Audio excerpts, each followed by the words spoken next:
Welcome back. Still watching ABC in the morning live on ABC News Jet. Like I said, today we'll have some conversations that we know you would love, and by the end of the day you would have learned something from there. Into our front story this morning, one of the questions or one of the conversations that have come up is about the presidency website, the official presidency website, which has been redirected to the John Mahama campaign site. A few days ago, this issue came up and many questions have been raised. Many have raised concerns about why the presidency's website has been redirected. And so in a recent controversial development, the official website of the presidency has been altered to closely resemble a presidential platform for President John Dramani Mahama. The website, initially created as a resource for government information, now prominently features campaign-related content, leading to a growing public outcry. This raises important questions about the role of government-run platforms in political campaigns as the elections are over. And it raises questions about a violation of the law, or is this part of a trend where we blur lines between government operations and political activities? So these are things that have drawn or have raised concerns. One of the people who brought this issue to light is lawyer Baker Vomawo a few days ago about the presidency's website, the official government of Ghana presidency domain, the www.presidency.gov.gh, which had been redirected to John Dramani Mahama's campaign website, which is www.johnmahama.org.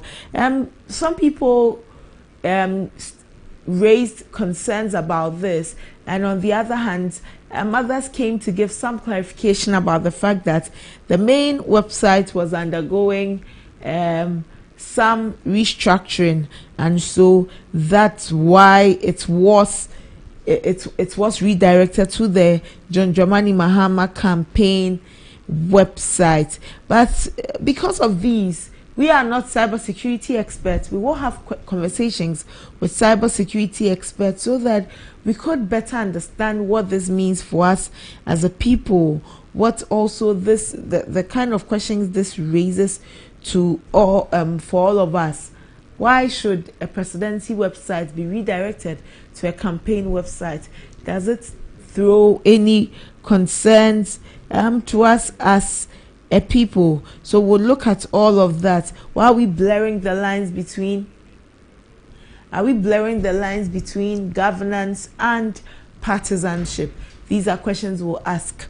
But let's look at what this means. We have some graphics to show you about the Cybersecurity Act in the nation. Let's take a look at them and then try and abreast ourselves with what Cybersecurity Act here in Ghana says. So the Cybersecurity Act is Act 1038 2020. Establishment of a National Cybersecurity Authority. That is one of the things under the Act, and it says that the Act establishes the National Cybersecurity Authority, which is tasked with coordinating national cybersecurity efforts and overseeing the implementation of the provisions of the Act.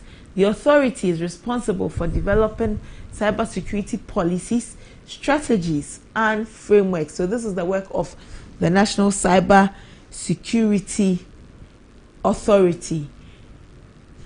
The Act also creates a framework for reporting and responding to cybersecurity incidents. It establishes procedures for the reporting of cyber attacks, data breaches, and other cybersecurity threats to the relevant authorities. It also outlines the roles and responsibilities of various stakeholders, including government institutions, private sector entities, and individuals. So it establishes procedures for reporting of cyber attacks, data breaches, and other cybersecurity threats. Again, a key focus of the Act is the protection of critical information infrastructure, which includes systems that are essential to the functioning of the economy, national security, and public safety. The law mandates organizations that own or operate these to implement adequate cybersecurity measures to prevent, detect, and respond to cyber threats. These are some of the things the Act 1038 says, all under our Cyber Security Act. So this that has happened, does this breach our Cybersecurity Act in the nation?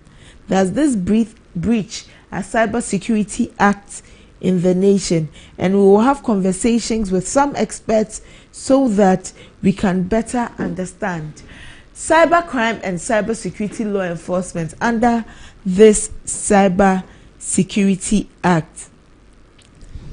The law criminalizes various forms of cybercrime, including hacking, data breaches, and unauthorized access to computer systems.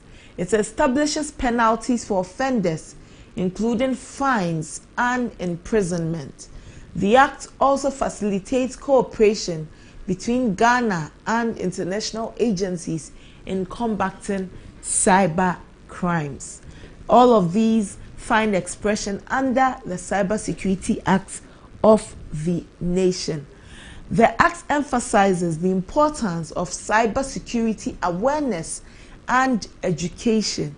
It mandates the development of programs to educate individuals, organizations, and the public about safe online practices. Additionally, the law promotes the creation of a skilled cybersecurity workforce through training and capacity building initiatives. So, for you in the nation, did you even know about a Cybersecurity Act? Did you know that there was a Cybersecurity Act? This is one of the things that the law also allows under the Act: cybersecurity awareness and capacity building. There is data protection and privacy under this Act. And under data protection and privacy, the Act aligns with data protection and privacy regulations, ensuring that personal and sensitive data are protected from unauthorized access, loss, or misuse. This is critical in light of global trends towards stronger data protection, such as European Union's GDPR. You remember that many a time conversations about data security has come up. Conversations about data security have come up where people complain that their data security has been breached. Their data has been sold through a third party where they've not given permission for their data to be used anywhere. However, they realize that other people have access to their data. The Cybersecurity Act gives the opportunity. It gives you the opportunity to ensure that your data is secured, your data is protected, so that it does not fall into the hands of any third party. You're receiving messages from numbers or institutions you have not given your number to, you have not given your information to. However, they are calling you, they are texting you, and you are wondering, who authorized you to have my number? Who authorized you to send me information via social media, via text, via calls? Who asked you to get in touch with me? The Cybersecurity Act protects you under the provisions under this Act. So, under the Cybersecurity Act, there is a national cybersecurity strategy, and this strategy mandates, or the Act mandates, the development of a national cybersecurity strategy that will guide our country's efforts in ensuring cybersecurity. This strategy includes setting standards, enhancing digital infrastructure, and promoting cybersecurity innovation. It also gives rise to cybersecurity certification and standards, where the Act establishes a framework for the development of cybersecurity certifications and standards for individuals and organizations. There are also some penalties for non-compliance, where the law sets out penalties for non-compliance with cybersecurity regulations, such as failing to report a cybersecurity incident or failing to implement the necessary cybersecurity for CII. The actions could attract severe penalties such as fines, imprisonment, and others, and as well as disciplinary measures for the misuse of state properties. So, like I said, these are some of the things under the Cybersecurity Act, and we will want to understand. Legally, the redirection of our government website to the campaign platform of President John Dramani Mahama raises some violations under the Electronic Transactions Act 2008, which is Act 772, and the Cybersecurity Act 2020, Act 1038, which I read to you. The latter, which is the Cybersecurity Act, identifies government websites as critical information infrastructure, CII, making unauthorized alterations or redirection punishable offenses. Additionally, Act 772 protects domain names from unauthorized use, and such redirection may constitute interference with electronic infrastructure. These actions could attract severe penalties, including fines, imprisonment, or both, as well as disciplinary measures for misuse of state property. Furthermore, the redirection creates risks of misinformation and ethical concerns about our governance. And to address this, the domain must be restored immediately so that it changes from what we see on our screens at the moment. This is what our government website looks like at the moment. It looks like the campaign website for President John Dramani Mahama. So it will need to immediately revert to the presidency.gov.gh so that it does not raise concerns about infiltration and all. Enhanced security protocols for our government's digital assets and a public statement clarifying the situation are essential to restoring trust and upholding legal and ethical standards. It's been about 3 days since this issue came to light, and we really have not heard anything much about why it has been redirected. So it will be right that the relevant authorities issue a statement, explain to us why this has happened, so that we understand it better, so that it can also bring some clarification to all of us. This is what we are asking for, because a government website is obviously way different from a campaign website. A campaign website is purely political, serves to it exists to serve the political agenda for a particular party or a particular candidate. A government website should be apolitical, serving a nationalistic agenda, a governance agenda. So if I log on to a government website where I need information about the government, about the nation, I shouldn't be seeing a campaign platform where I can read manifestos and all. No, that is not it. I mean, indeed, the website is for the candidate who has won the elections. Granted, however, he is no more a candidate. He is now a president.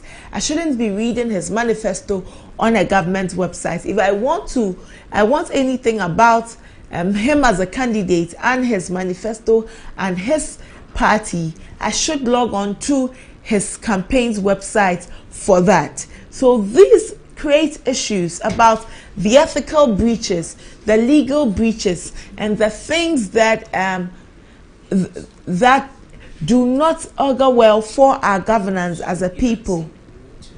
So let's have some conversations about all of these, the ethical aspects of these and all. On our social media, many concerns were raised after Baker Vomawa raised this issue. So many comments were under his post calling out the government, for why this had happened. Obviously, there were those who had mounted some, so to speak, some defense of the party about why this had happened, because there was a restructuring of the government websites. Others said, no, if there's a restructuring, you should tell us, rather than redirecting the website to a campaign platform. You are setting a bad precedent from the onset. So conversations have come up all over social media, and many have condemned this action. But let's go and have conversations with a cybersecurity expert. Like I told you, we are not experts, so we cannot prefer what we think about it. Whilst we wait to establish contact with the cybersecurity experts, we are joined by Stephen Sedem Digbe. He is a communications team member for the NDC. Hello, Stephen Digbe. Thank you for your time this morning. It's a pleasure. Good morning to everyone. Good morning to you. Can you confirm to us the redirection of the government's official website to the campaign website of President Mahama? The redirection of government, you mean the website of government? The government.gov. Okay, to yes. That of President Mahama. Right. I need to be honest, when your team drew my attention to it yesterday, it was news to me. But checking from few sources within the party, it doesn't mean it's really been confirmed yet. But what I'm told is whatever President Mahama is doing now is supposed to cut costs. We don't want a situation where anybody, if you look at how government function, government officials act sometimes in this country, when people take over, even when it comes to washroom, when it comes to furniture and some materials of that nature, we always want to change these things, spend so much money. So any new president, any new government can just come in and say, okay, this website was not fit for purpose, even though that may not be the case. At the end of the day, contract someone else to do it, then it becomes so much money. Don't forget, President Mahama already hasn't even started operating from the seat of government yet. So we would want to believe that it's still early days yet. I don't really think it will continue that way. I mean, but Lincoln, I'm listening. The issue isn't about it continuing that way. The issue is about a government website, an official government website. I have it here, like we're showing on your screen. When you tap on the www.presidency.gov.gh, it directs you to the NDC website, President John Dramani Mahama's campaign website. Our question, many Ghanaians are asking, this obviously is not right. What will or what informed this decision to redirect an official government website to a campaign website? That is the question Ghanaians are asking, because it's been about 3 days since this redirection. We have not heard anything official about it, and it is still persistent. It has not reverted to the government website. It is still the President Mahama campaign website. What really is the reasoning behind this decision? It's not deliberate. For now, it's not deliberate at all. You know, you have a situation where actors in government are still being appointed. The team is not fully operational. You don't even know your Minister for Communication and Digitalization. You don't even know your spokesperson at the presidency, his or her deputy or deputies, as the case may be. So whatever we are doing now is just to ensure that we get it right, because you have a situation where someone else, another president, came to power and said he was in a hurry, he was in a hurry to do it, he was in a hurry to do that. At the end of the day, we all know where that ended us as a country. So I would rather, if we can have maybe 3 weeks more, a month from now, and still get ourselves presented or faced with the same situation, then maybe we can express concern about it this time. You want us to give it about a month before we express consent. What I'm saying this because I don't know whether you ever heard this. The previous government, there was this minister for special development initiatives, first term of Nana Akufo-Addo. Later she came to fisheries, whose ministry few years back went to parliament and had to defend having spent 800,000 cedis or so, was it 8 million cedis or so, or 800,000 on development of a website. No, we are not talking about that, Stephen. If the you will get where I'm trying to get to. All I'm trying to, the analogy I'm giving now is just to tell you that it's always better to be patient and then do it well, get it right. So getting it right is by redirecting the presidency's website to a campaign website. Is that the way of getting it right? The government should be given benefit of the doubt to get senior presidential staffer for this, presidential staffer for that, senior government advisor or policy advisor on this, minister here, minister there. We are doing 23 ministers, and so far we have just 3. Even the key ministries concerned with some of these things that you are talking about, we don't even have a minister yet, let alone deputy. No, I think we are digressing from the conversation. This is an issue of cybersecurity. Many Ghanaians have raised concerns about it, that to redirect a government website to a campaign website is not in a good light. To see that this is a website that we go for government information, and at the moment it's been 3 days and counting. I want any information, I go on the website, and it's rather sending me to a political party's campaign website. If there's an issue, couldn't you have suspended the website for a while you worked on it, rather than directing it to a political campaign's website? To what end? What is the end game for the redirection? We want to understand. No system works perfectly. And you see, that is why you are not comfortable when I cite other examples. I only do that to let you know where we have come from as a country. That sometimes you can just manage the situation for a while. Now, we've had a situation in this country where a whole body, an important body like the Electoral Commission, has gone to an election and has come to claim or tell Ghanaians that their website was hacked. This was 2016. Their website was hacked. But even that, still we moved on as a country. As I'm saying, that no system works perfectly. If for nothing at all, on the NDC's campaign website, at least you can have the benefit of seeing some of our campaign promises, because I think that is the most important thing for now. No, if we need campaign promises, we know that we should go to the NDC's websites. Government website is not for campaign promises.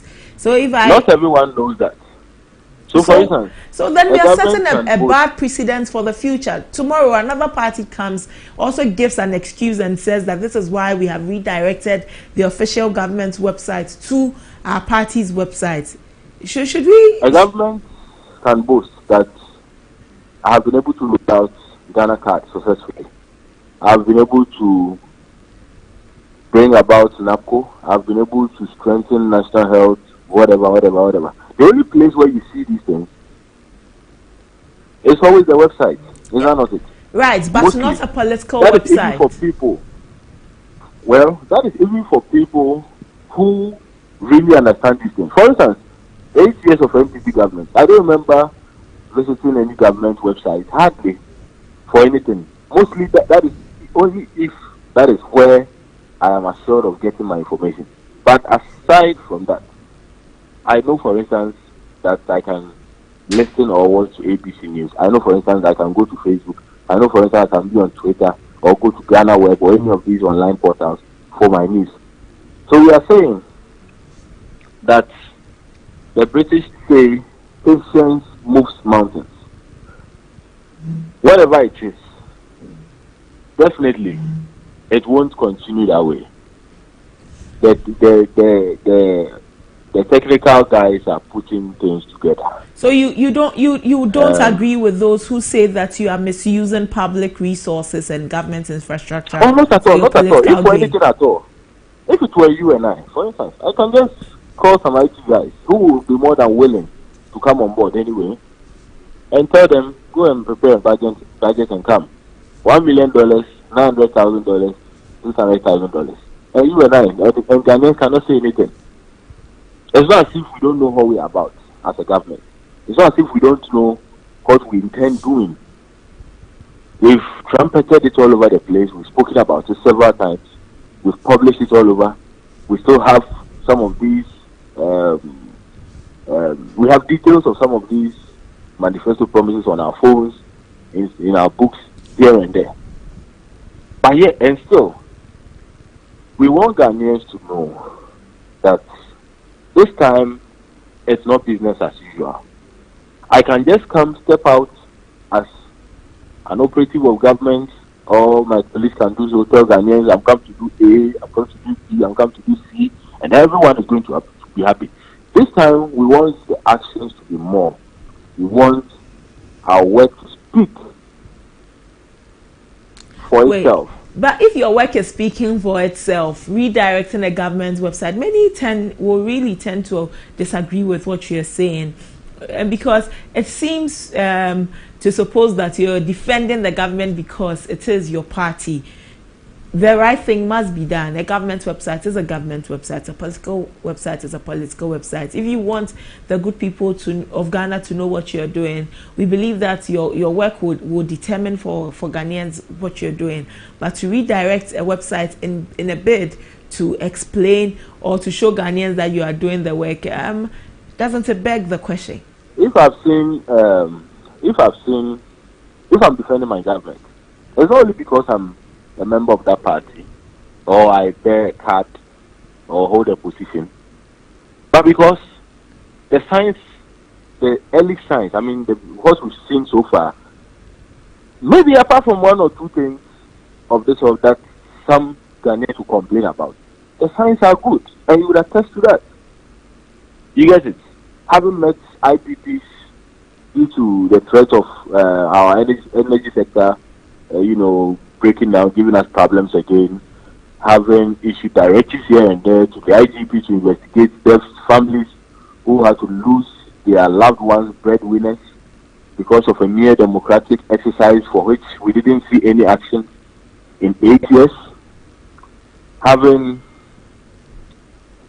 put some steps in place to at least present 3 ministerial nominees to Parliament, people who have been through the mill. Mind you, all 3 were deputy ministers under Mahama.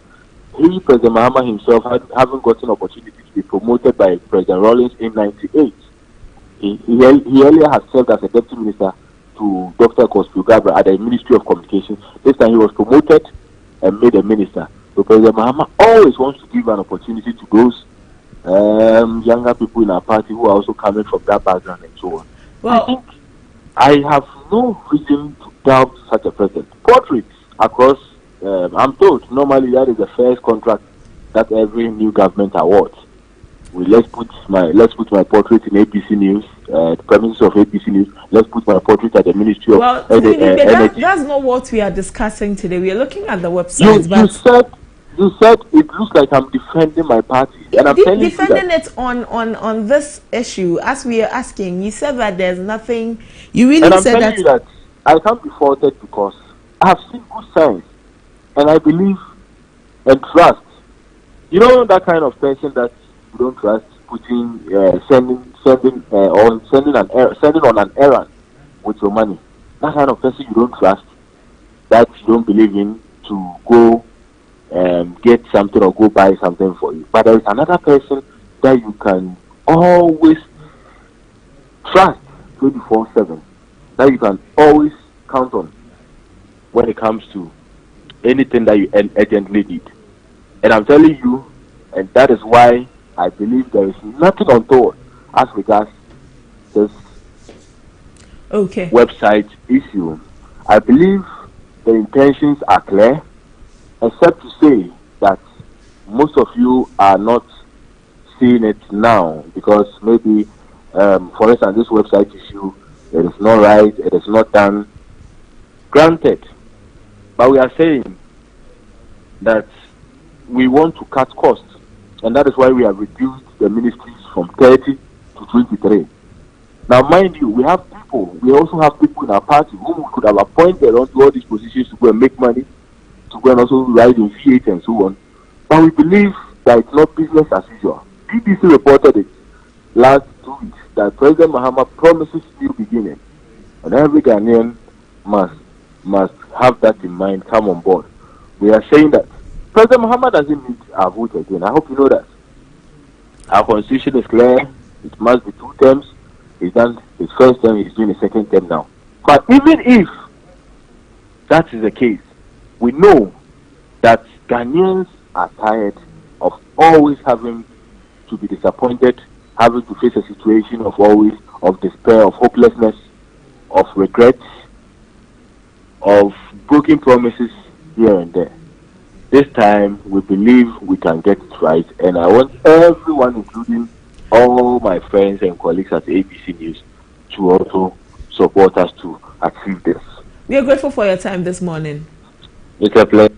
Well, Stephen Sedemdibe is a communications team member for the NDC. We've been having conversations about the redirection of the official government website, presidency.gov, to the John Mahama campaign website. He says that it is not deliberate. However, there's nothing untoward about the redirection, and he says that there really is nothing wrong about it. We'll have conversations with cybersecurity experts on this in subsequent bulletins so that we can better understand it. However, many Ghanaians have raised concerns about this development, about how it renders our cybersecurity space quite porous, that this should happen. It's been quite a number of days since this came to light, and still the website has not been redirected to where it was, hasn't been reverted.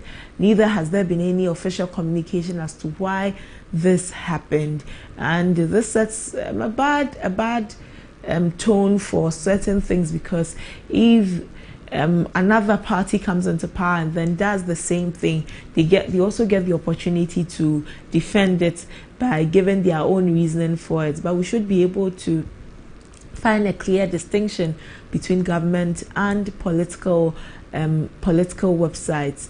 The redirection raises so many concerns. Many Ghanaians, you and I, want to understand the reason for the redirecting, so that we can better make some sense of it instead of it being so as it is at the moment. But that's a conversation here on Front Story, the presidency website, which has been redirected to the John Dramani Mahama campaign site. And that's all. Like I said, we'll bring you more conversations on it, especially with some experts in the field of cybersecurity. We'll take a break. We'll be back with more on ABC in the morning. Stay with us.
feeling that I've had personally, just to share, is it's like it's 1944.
Hello, good morning. Welcome to the sports segment on ABC in the morning. Remember, we stream live on YouTube at ABC News GH. Let's do some sports now.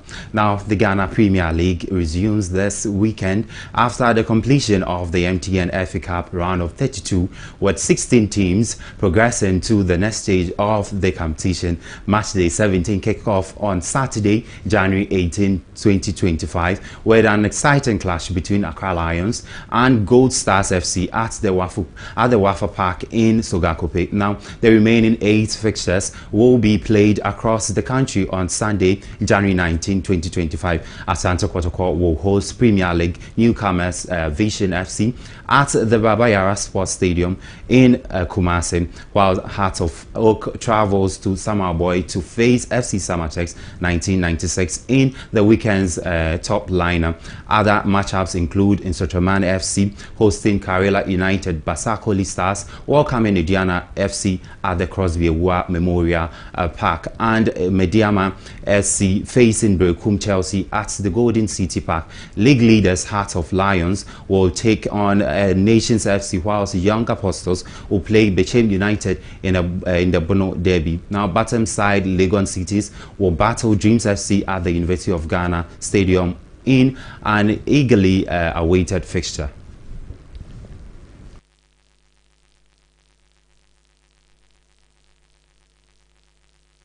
And now the Ghana Football Association announces the restructuring of the technical team of the national male under 17 team, the Black Starlets. Now, as previously announced, experienced CAF License A coach Stephen Frimpong Manson as the head coach of the team, with Nana Kweku Ajaman and Jacob Nate being retained as assistant coaches. Now, Kennedy Ofori Ansan has been named as the goalkeeper trainer, with Derek Lai being the team's video analyst. The team's equipment officer is Charles Kufo Asenso. Team doctor, Dr. Kofi Ablo, leads the medical team, with Eric Totsime as a psychologist and Jeremy being Meza. The team's welfare issue will be overseen by Ali Muhammad as welfare officer. It is expected that the technical team will adequately prepare the Black Starlets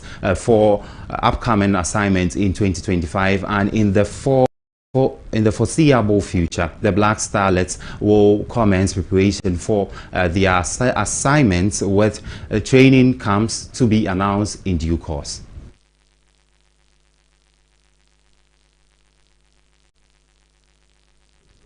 Now, the Ghana Football Association has announced the appointment of coach Kasim Okansi Mengo as the new head coach of the male national under-23 team. The Black Meteors coach Okansi brings a wealth of experience to the role, having had the distinguished career in coaching with club side Accra Great Olympics, Bechem United and Nations FC, where he is currently the head coach.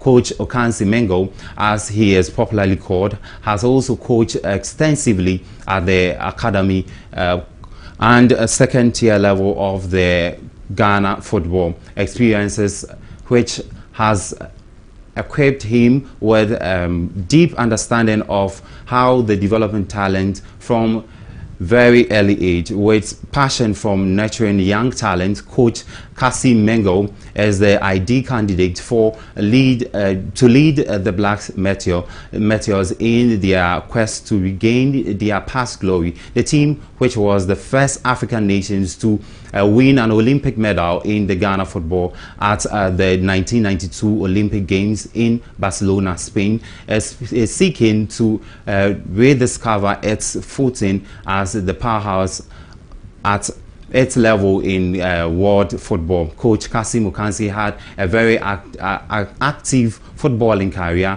playing for them for the then top tier teams, boys of GTP. Now, Gayhawk Stars, Sekondi 11 Wise, and Accra Steadfast over a period of 8 years. The Ghana Football Association is confident that Coach Okansi's expertise and experience will be valuable in the building of a formidable Black Meteors team that would be ultimately successful.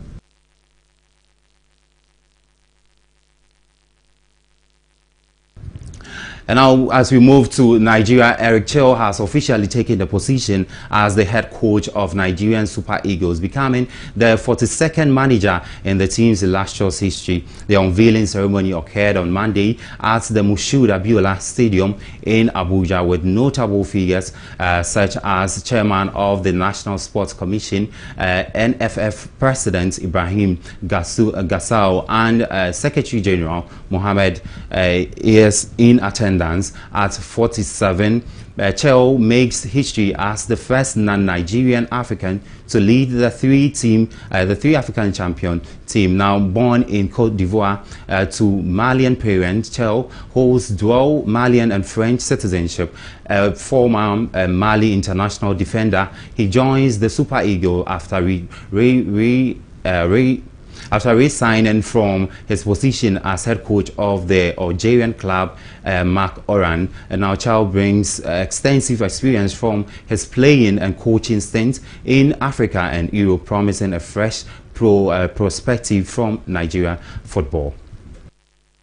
There is absolutely no time and no process to do any friendly match.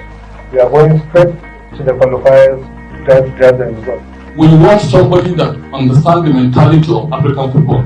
So at this moment, what is it, the sensible decision that is to be done, our president has said, is to get a person who has the credibility and has the record and understand and agree with the process of African football. So we need a person who understands clearly the African football. And Eric comes clearly, highly qualified to lead that process. There's 2 games, Mali at the top level, 14 wins, 5 goals, only 3 losses. 40-something goals scored and only 13 goals conceded. People have forgotten that we are all ECOWAS. So our ECOWAS is supposed to be one family and one united family. Well, that's how we wrap up for the sports segment here on ABC in the morning. For more sports updates, follow us on our socials at ABC News GH and our website at www.abcnewsgh.com. I am Derek Kumi Kisiedu.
Hello then, welcome to the health segment here on ABC in the morning. I'm Eric Chinibuamelo, and today our topic is effective tips for sweaty armpits. Well, quite a very interesting topic, right? Others would call it a hyperhidrosis or sweaty armpit. So what does this mean? So hyperhidrosis or sweaty armpit is a condition characterized by excessive sweating, often in a specific areas like the underarms, your hands or feet.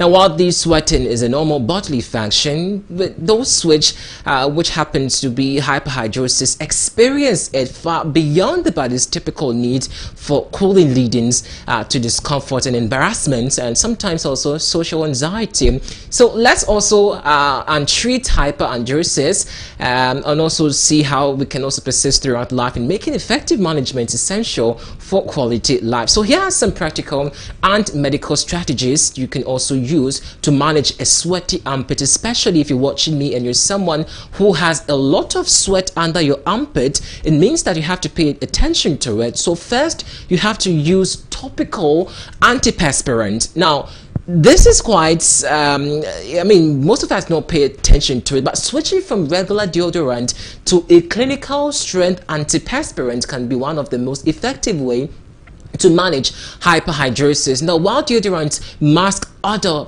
antiperspirant actively blocks sweat glands, reducing the amount of sweat produced. It can also help. So look for a product with higher concentration of aluminum chloride, which ranges about 10% to 15%, which is also known for its sweat blocking properties. Now, if over-the-counter options aren't enough, then you have to consult your doctor for prescription strength treatments that can also provide more robust solutions. So those of you who are fond of using roll-on, I don't want to mention, I mean, if roll-on does not work for you, I don't think you have to use roll-on, because then again, it gives you some sweating armpit or underarm. So it means that you have to use an antiperspirant that works for you, that can also absorb much sweat. Again, wait between showering and dressing. Now, another factor that contributes to getting sweaty armpit is the fact that when you finish bathing, you immediately apply your deodorant or your antiperspirant.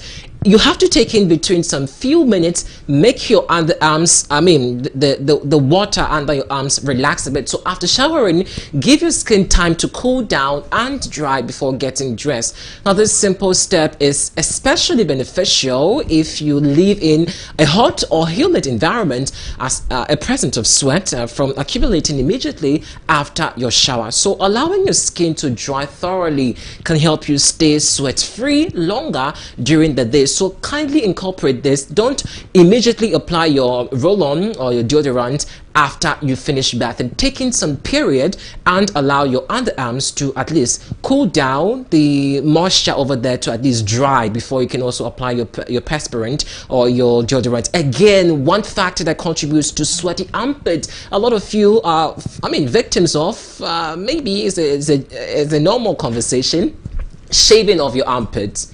Shaving the armpits. Now, while shaving your armpits won't, I mean, not overall reduce the amount of sweat produced now, but it can also help reduce the moisture trap in the underarm hair.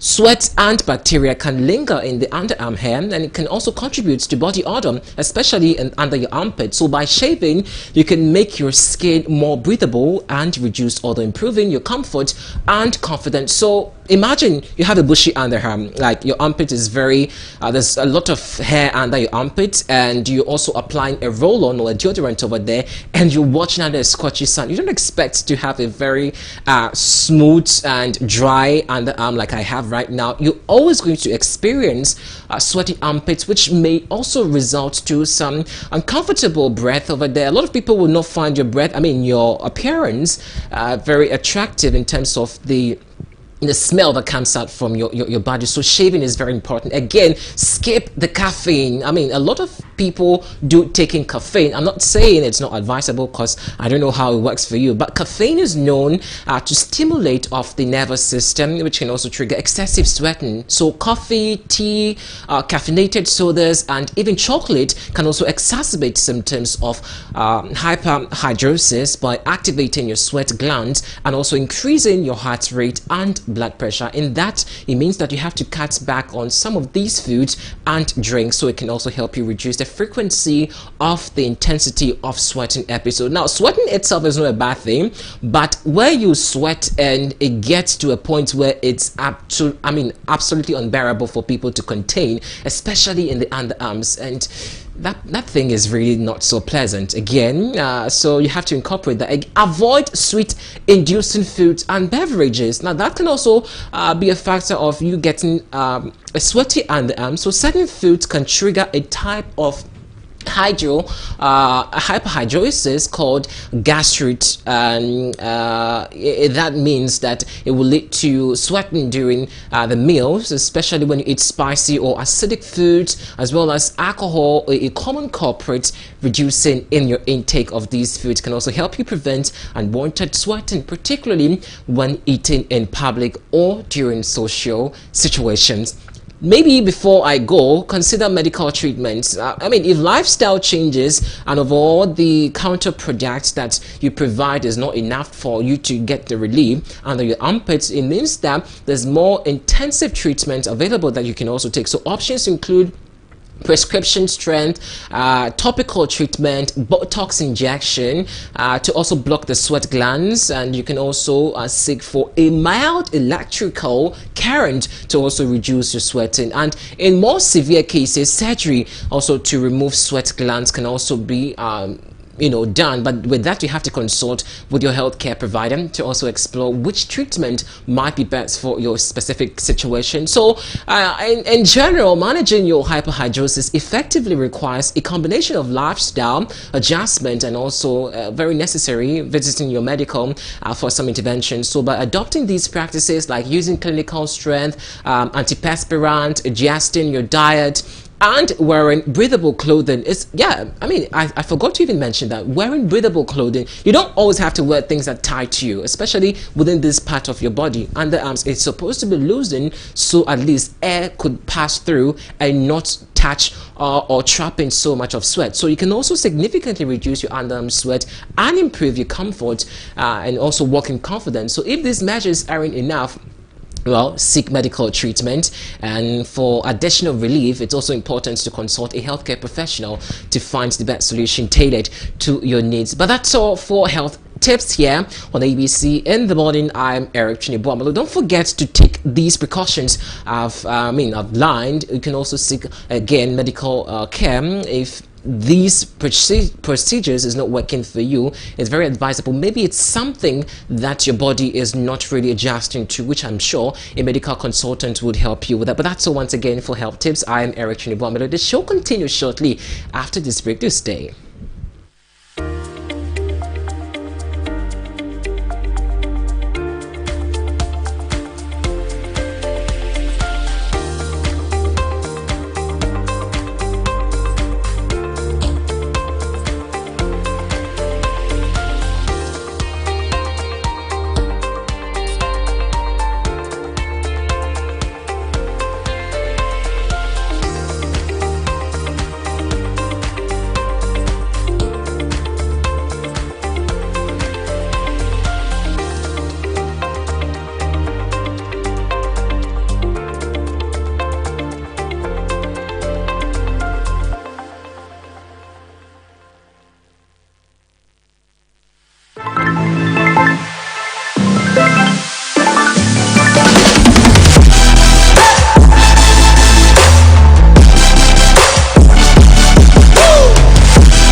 Well, you're still watching ABC in the morning live on ABC News GH. Up next is Business Fix.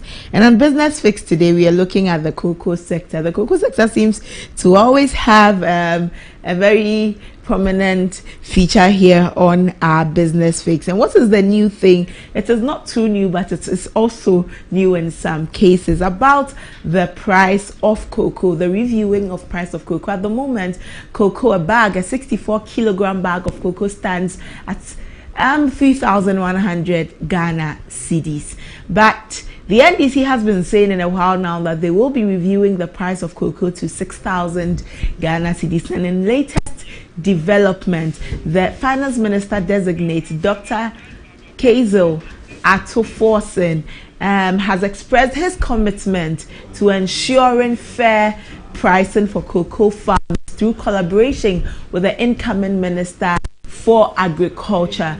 During his vetting before Parliament's Appointments Committee on January 13, 2025, which was just yesterday, Dr. Atoforson emphasized that the welfare of cocoa farmers will be a top priority in his administration as finance minister, and acknowledged that cocoa plays a significant role in Ghana's economy, being a cornerstone of the nation's financial stability.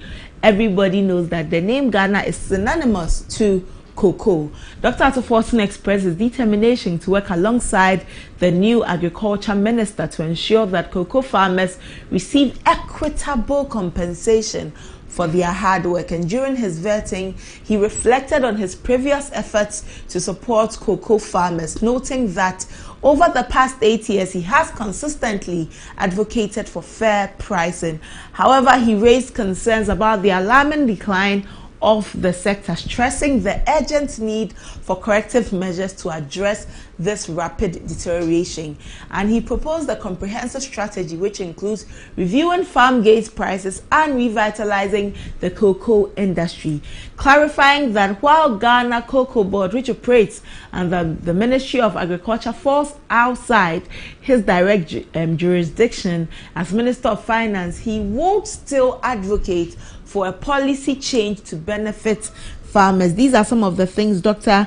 Atoforson mentioned. Let's take you to Parliament, where a few days ago he again mentioned cocoa pricing. He's been speaking about cocoa pricing a lot. So let's take you to Parliament when he talked about cocoa pricing. After that, when we come back, we will take you to his vetting, where he again spoke about cocoa pricing.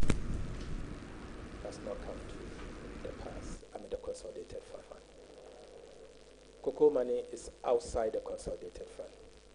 It stays with the Ghana Cocoa Board. Ghana Cocoa Board uses this money part to buy cocoa, part to buy fertilizers and other inputs. I don't know what Cocoa Board is leaving behind. I don't know the extent of arrests they are leaving behind. I don't know the extent of debt that the Ghana Cocoa Board is leaving behind. I will not do this committee any good if I sit here and announce cocoa price. But as I've said, I remain a key advocate for the cocoa farmer. I will do so with the best of intention for the cocoa farmer. I recognize their sacrifices. I've spoke for them in the last 8 years, and I will continue to speak for the cocoa farmer. That I can assure you. But let's get to the Cocoa Board first and see what they have to do. At the international market, Right Honorable Speaker, the cocoa farmer cannot be paid less than 6,000 Ghana cedis per bag. Old Ghana cedis, 60 million old Ghana cedis per bag. The payment of 6,000 Ghana cedis per bag is critical because cocoa farmers deserve the benefit of their hard labor.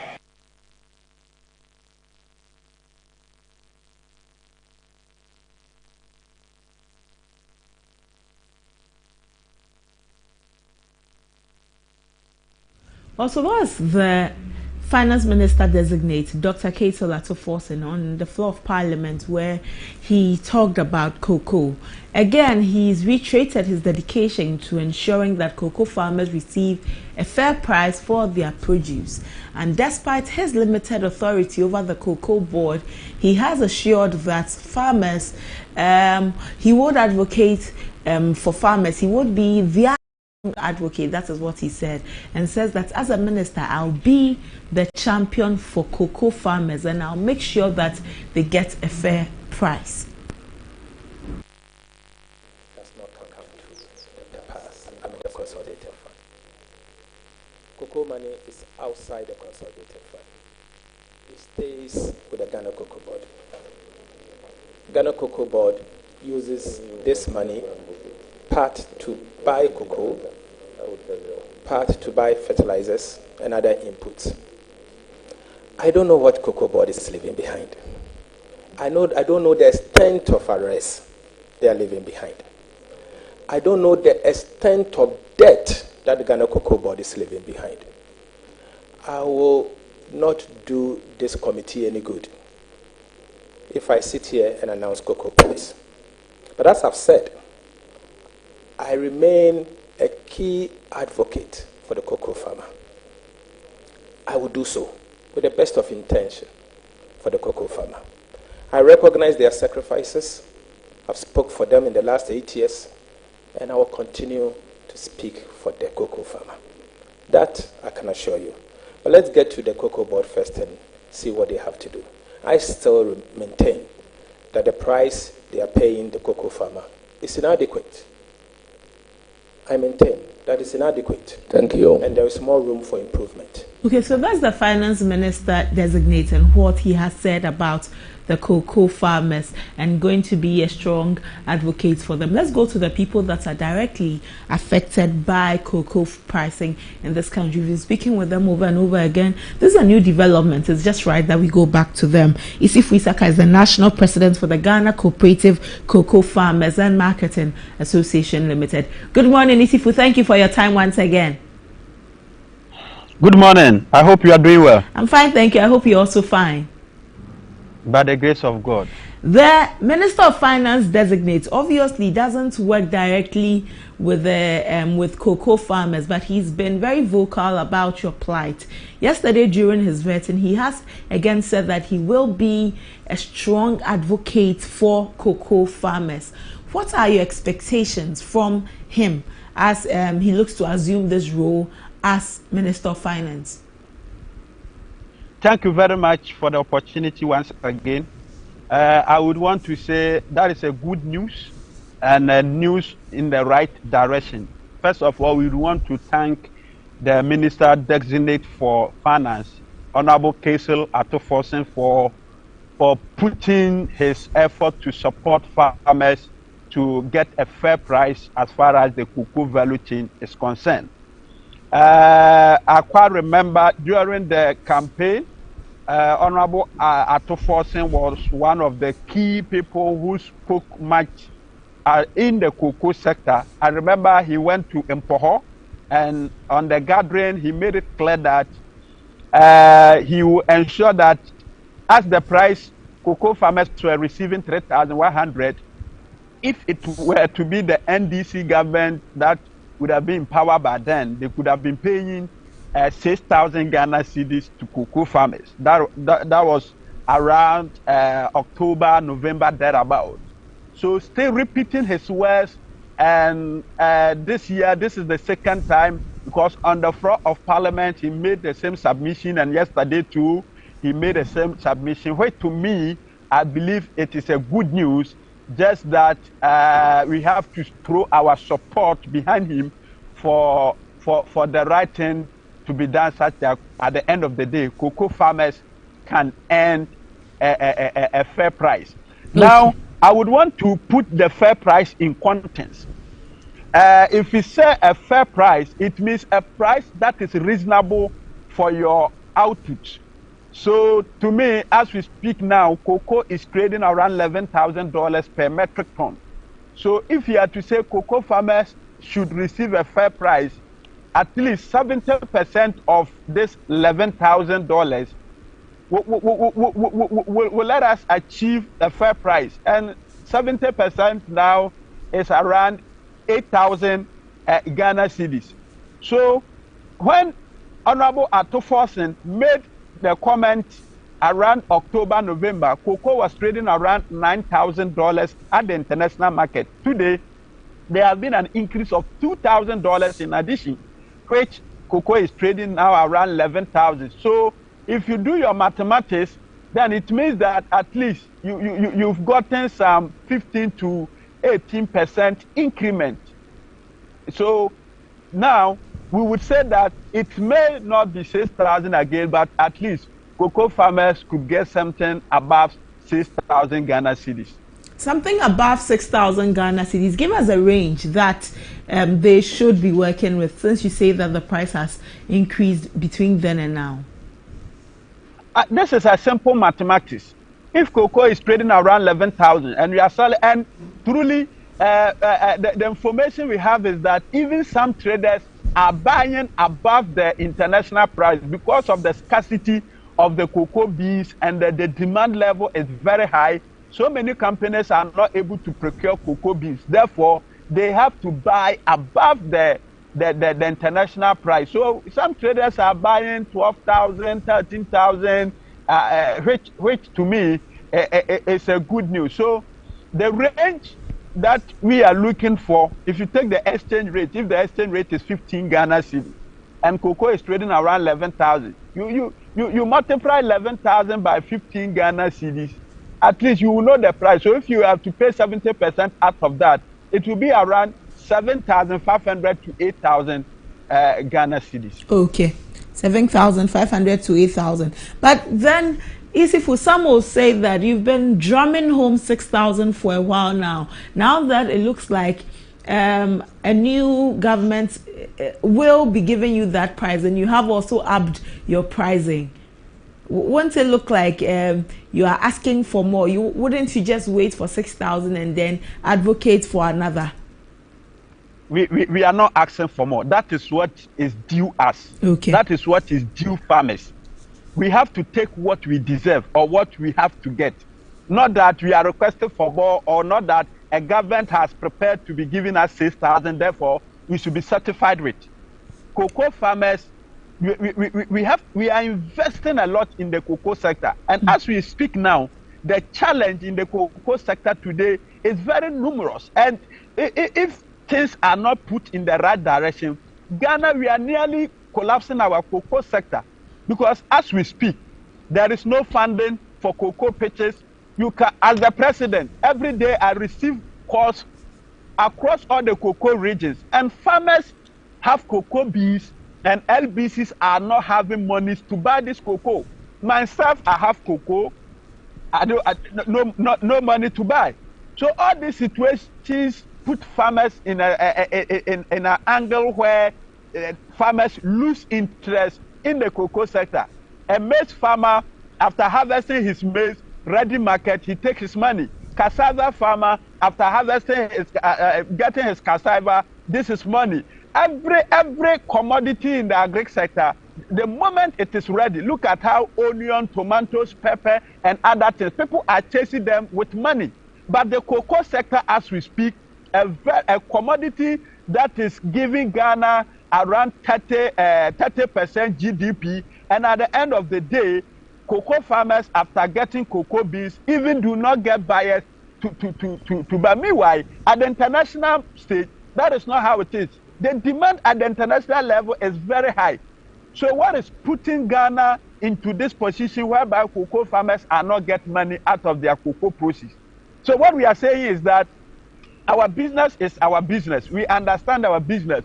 We put pen and paper, we calculate. So to us today, as we speak, for what we are seeing at the international level and the demand level, we are not looking at 6,000, but we are looking at what is due us.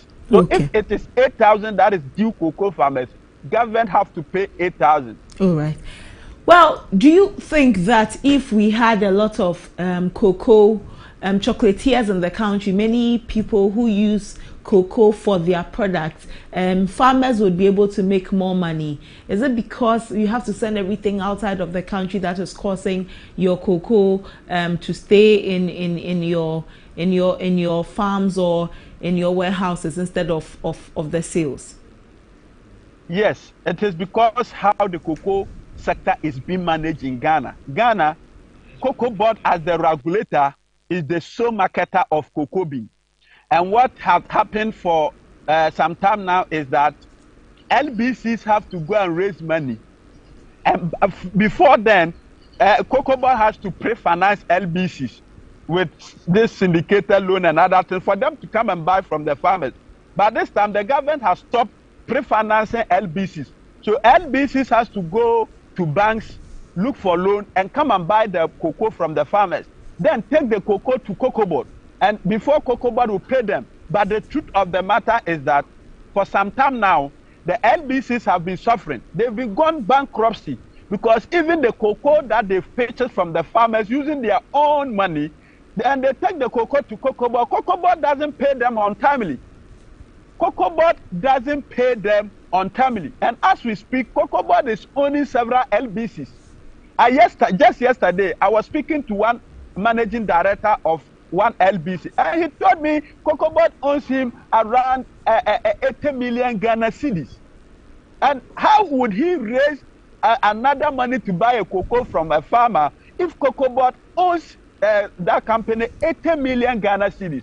Meanwhile, the question is, are the international traders owning Cocoa Board? The answer is no. There is no trader that comes to Ghana and buy cocoa from Cocoa Board and doesn't pay. Even this year arrangement was that the international companies have to pay 60% of the cocoa to Cocoa Board before the cocoa is shipped to their destination. The moment they receive the cocoa at the destination, they pay 40% to Cocoa Board. It means that they've already paid the 100%. So why is it that Cocoa Board is owning the LBCs? Why the international traders who are buying the cocoa from Cocoa Board is not owning Cocoa Board? What have they used the money for? Well, where is the money? These are some. Where is the money not? These are some very these are some of the things that will be very great if you engage the relevant stakeholders. There's a new government. Madam, we do. Yes, Madam. But there's a new government that has assumed office. Since its assumption, have you taken any steps to engage them and put your petition before them? Let them know what is really happening in the sector. Hello, Isifu. Hello, Isifu. Isifu Isaka is the national president for the Ghana. That is not the case. All right. What we are saying is that the cocoa is a process. You understand that? And at every point in time, there is a people that say, as we speak, the MD of Cocoa Marketing Company, is he not in charge? Have he been sacked? Is the people who trade our cocoa, are they not there? It's a continuous process. As we speak today, there are cocoa that is being shipped to traders. So it is a continuous process. But the issue is not even about transition or new government assuming office. The issue is about mismanagement. For some, since December, November, say LBCs were struggling to raise money. Why? Because the cocoa that they've bought and sent to Cocoa Board have already sold this cocoa, taken their money, but they've not paid have not paid the LBC.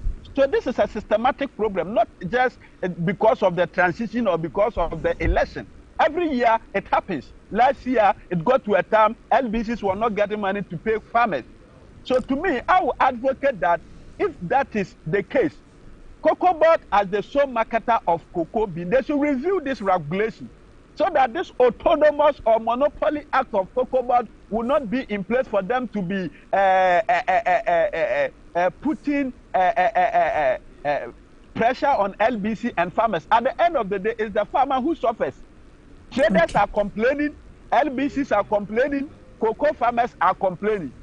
All right. So if these key value chain actors are complaining, we should ask ourselves that then what is the feature of cocoa sustainability? Because bear in mind that Galamsey is now destroying our cocoa. The youth are not ready to be engaged in the sector because of this situation.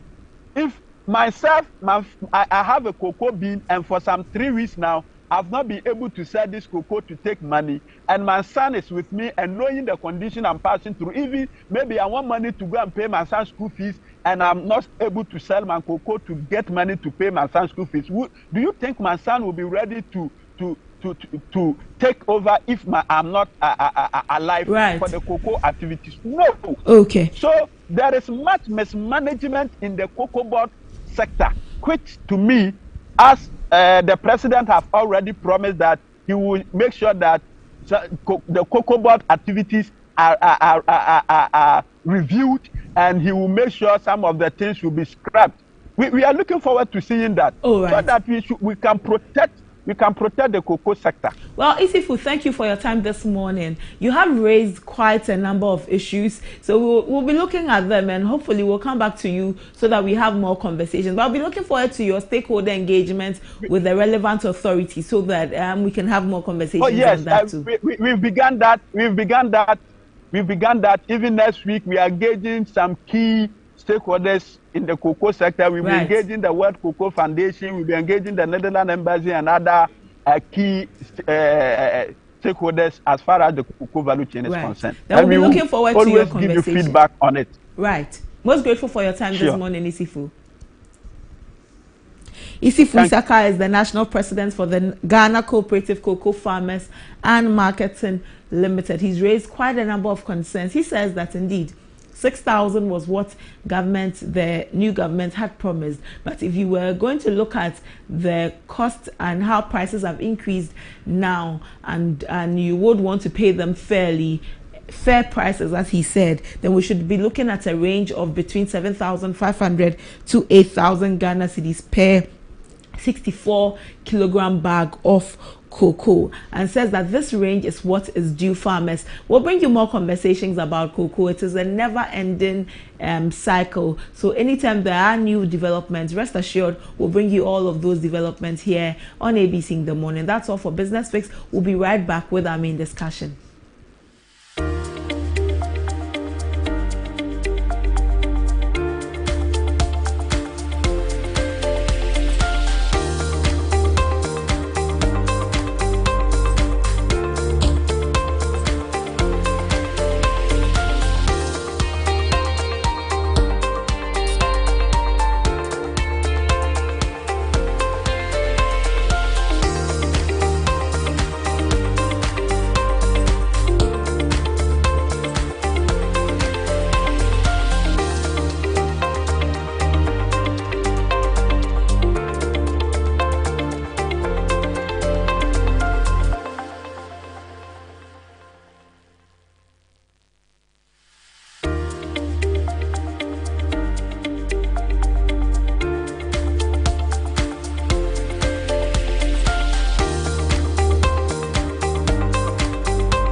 Let's start with our main discussion, and our topic to start with is the finance minister and what he said yesterday during his vetting. His vetting took quite a while, and many were very keen on his vetting. And during his vetting, he outlined some robust measures to revamp the economy. And the vetting process for the first group of ministerial nominees from President John Dramani Mahama commenced yesterday, January 13, following the approval of Parliament's Appointments Committee on January 9. The committee, which is responsible for vetting and recommending individuals for ministerial and senior government roles, gave their approval for these nominees. And among the first nominees to appear before the committee for vetting was Dr. Kaysel Atobo-Aforson, who is the Member of Parliament for the Ejumaku-Enyane-Siam constituency and the current majority leader. During his vetting session, Dr. Atobo-Aforson provided key justifications for the new government's decision to repeal taxes such as the e-levy and the betting tax, and government's approach to the IMF program that Ghana is under. Government's approach to the IMF program that we are under. So he made some points during his vetting. Let's go through some of the points he made. He says that there will be an independent value for money office as a finance minister, and he proposed that setting up an office to monitor government spending and prevent wasteful expenditure is what will create a value for money. So there will be this office, independent value for money office.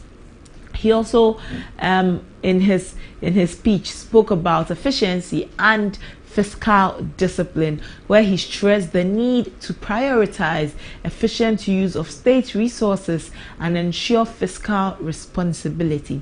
He also mentioned tax repeal. Here, Dr. Forson says he is committed to abolishing the betting tax and e-levy in his first budget.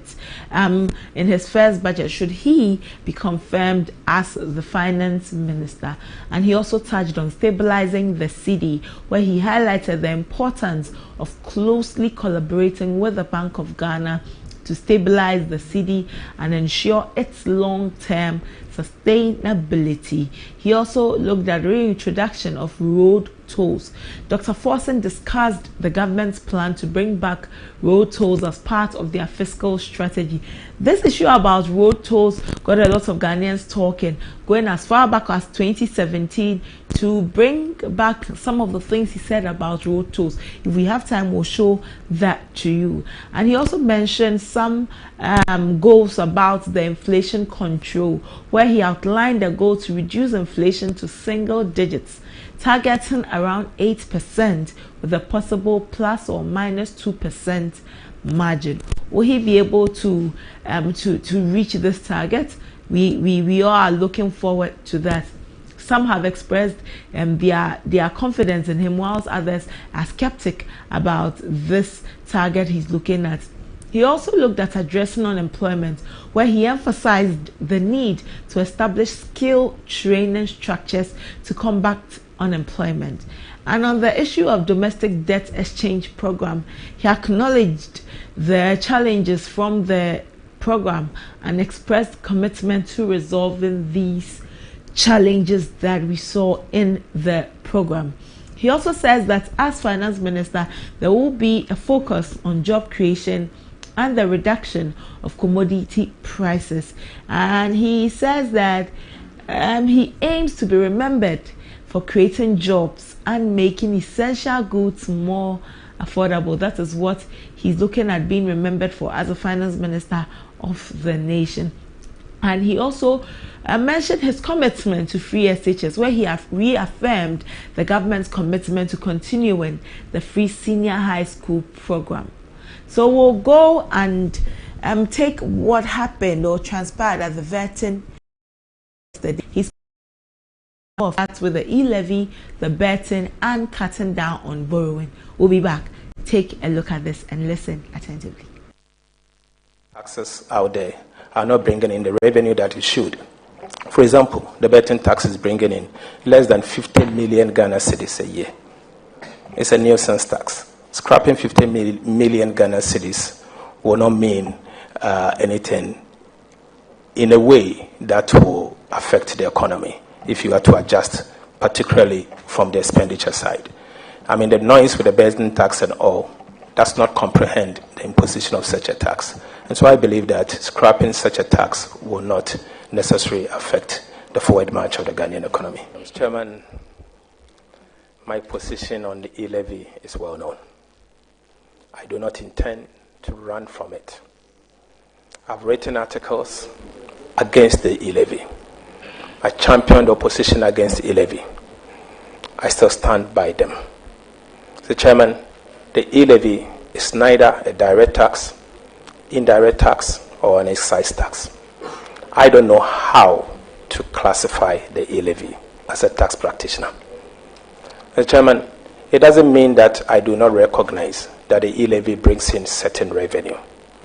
But the fact remains that the e-levy retards our progress towards a cash-light economy and the fintech. We need to abolish the e-levy. I have said, and I'm on record to have said, that given the opportunity to abolish the e-levy.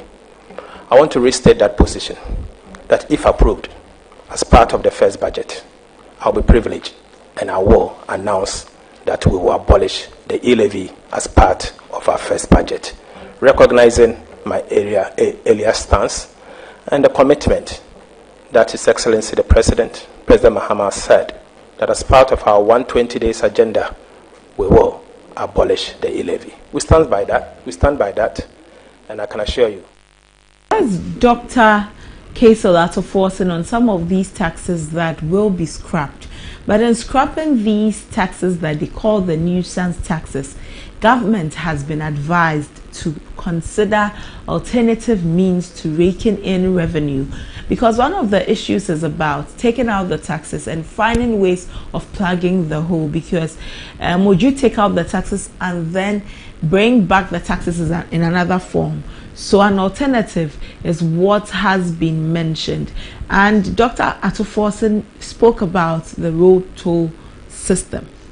We'll look at that, but let's take you through the cancellation of the road toll, which happened a few years ago, and how much the road toll generated as revenue to the government of Ghana. So the amount of revenue government of Ghana receives from road tolls varies. In March 2023, the Deputy Minister for Roads said that government used to receive 70 million Ghana cedis from road tolls. In 2023, government planned on raking in at least a minimum amount of 1 billion Ghana cedis across the country when the road toll cessation in Ghana happened. It was a directive issued in 2021 by the Roads and Highways Minister, Honorable Kwesi Amoah-Akwata, and it was a directive that was based on a proposal to abolish tolls that was presented in the 2022 budget. However, then the Speaker of Parliament, Alban Baldwin, directed the minister to withdraw the directive. Conversations about the road toll were heightened. Prior to abolishing road tolls in Ghana, government was raking in 70 million Ghana cedis yearly from the collection. And Vice President Dr. Bawumia, former Vice President Dr. Bawumia, in August 2024 during the campaign talked about this.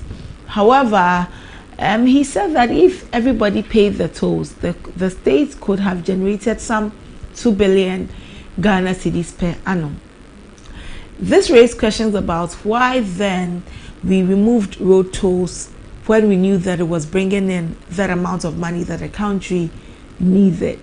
And to that end, the previous government had suggested a broad-based tolling system so that Ghana would reintroduce the system after it had been taken out some years prior. So in this time, the tolling system wouldn't be just narrow as it were before it was abolished, because you could find tolls, toll booths at certain places, and then some drivers had always been complaining that it fell on them to provide the nation with revenue when others who do not ply those roads were exempt from paying the tolls. Dr. Bawumia had mentioned that we were broadening the system to bring everybody into it. Some arguments that were raised were that if one is going to is using or plying the Tema Accra motorway, and then we have a toll booth there, same as the Kasoa motorway, what then happens to those who don't use those motorways? Because most of the commercial drivers ply the Accra Tema motorway, the Kasoa, they would ply both routes and then would have to pay tolls for both. And then there were wealthier populations or wealthier communities in the country, like the cantonments, like the East Legons, like the Ridge, and other neighborhoods that house many high-end workers, and there are no tolls in those places, and so those who live there don't pay any tolls. So like taxes and how our tax net is not so broad in certain cases, as experts have said. It always falls on the same people. The road tolls on the same people, the commercial drivers and those who live in these areas and ply the routes. So if I live in Tema and I'm going to Kasoa, I'll pay a toll at Tema and pay at Kasoa. If I'm coming from Kasoa, I pay a toll at Kasoa, I pay at Tema. What then happens to those who don't live in and around those places? They are exempt.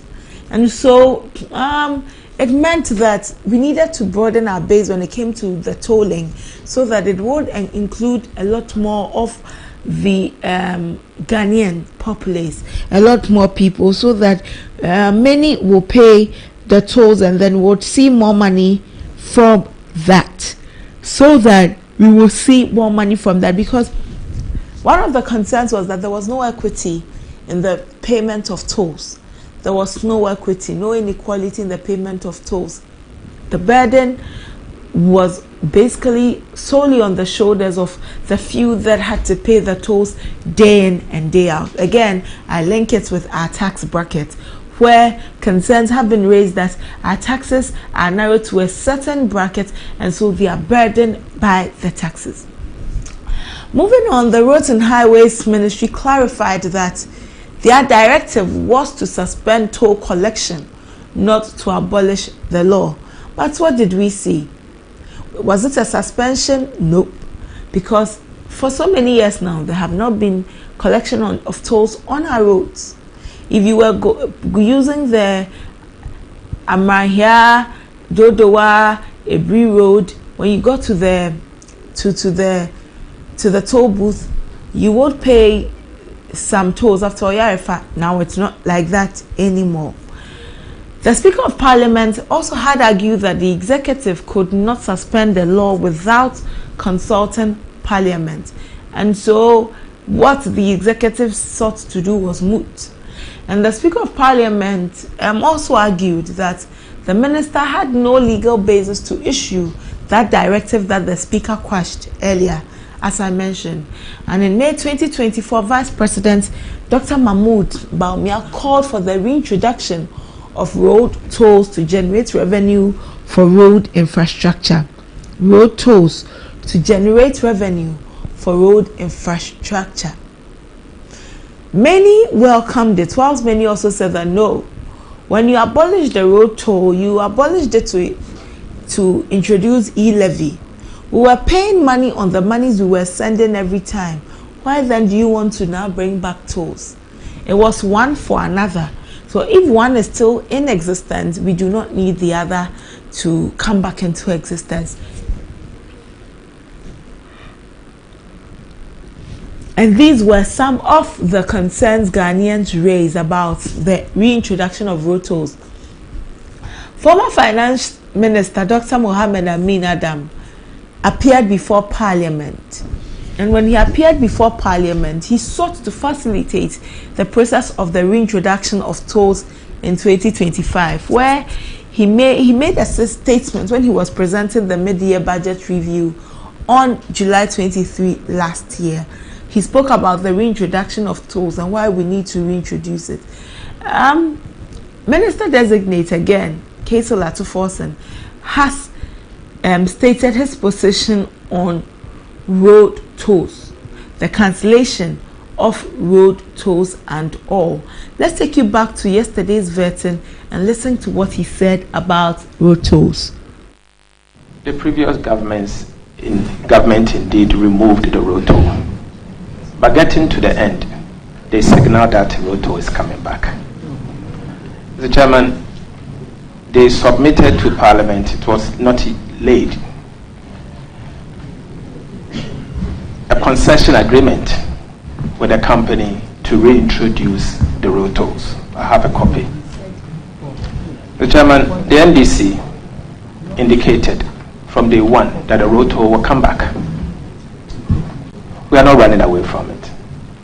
In fact, Honorable Haruna Idrisu, at the time, the minority leader, said that the NDC promises to bring back the road toll. The Hansard will bear us out. We have not run away from that fact. So, I can assure you, we are a party that sticks to our promises. And whatever we have promised to do, we'll do just that. If the road toll is a way to raise revenue, we'll raise the revenue. And the road toll, if you use the road, you have to pay a toll. And it's all over the world. Ghana won't be the first country, won't be the last one. You have to contribute towards the road maintenance. And so the only thing is we have to collect the revenue effectively and efficiently so that we can plow it towards the maintenance. Also, this is what he also said about the cancellation of the tolls. In 2021, he also had some to say at Joy News. Like I told you when we started, his comments on the road tolls raised a lot of conversation about what he had said previously and what had changed between then and now. Let's take you back to 2021. Let's take it back then and listen to what his position was on road tolls at the time. Debt from 56.1% from 2016. So you can see the change over the period.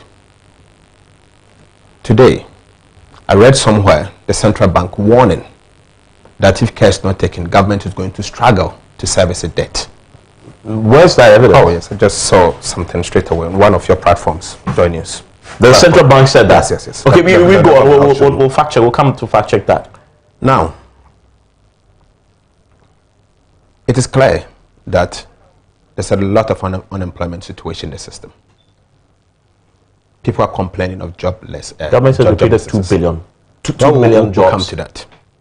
Evans, it is a fact that businesses are collapsing. In fact, the real sector is going down, very down. And so therefore, there was the need for this economy to be revived. A recovery plan is required. How do you do that? We in the NDC believe that we should put together a robust plan tackling all the 4 sectors of the economy. The fiscal, both expenditure and revenue, the monetary, not necessarily concentrating on price stability, but also development. We need to tackle the rail sector head on to ensure that the average Ghanaian get a better share in the economy. We also needed to address the issues relating to the external, using again fiscal policy to address that. So our fiscal policy is robust. Now, to your specific question on the big push. Yes, Evans, as I said, the big push is one of our expenditure measures. Biggest expenditure item? Yes, one of the biggest expenditure items. Recognizing that there's a lot we have to do as long as our expenditure is concerned. And therefore, if we are to rely on the medium-term expenditure framework of government, we cannot be able to establish that. And that is why we in the NDC adapted a development economic model called the Big Push to ensure that we can address this matter head on. How do we do that? Even the Big Push has 2 legs: social infrastructure and commercial infrastructure. And I'll take you to the graph here. And if you look at the commercial infrastructure, let me take you to the commercial infrastructure. I have the map. So if you look at the commercial infrastructure and what we call the transport plan.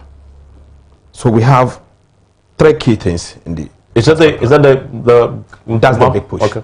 So we have the Big Push, the transport plan, 2021 to 2025. And if I may take my time to take you through. You have the Eastern Corridor Project, the Golden Triangle, and the Western Corridor Project. Let me start with the Golden Triangle.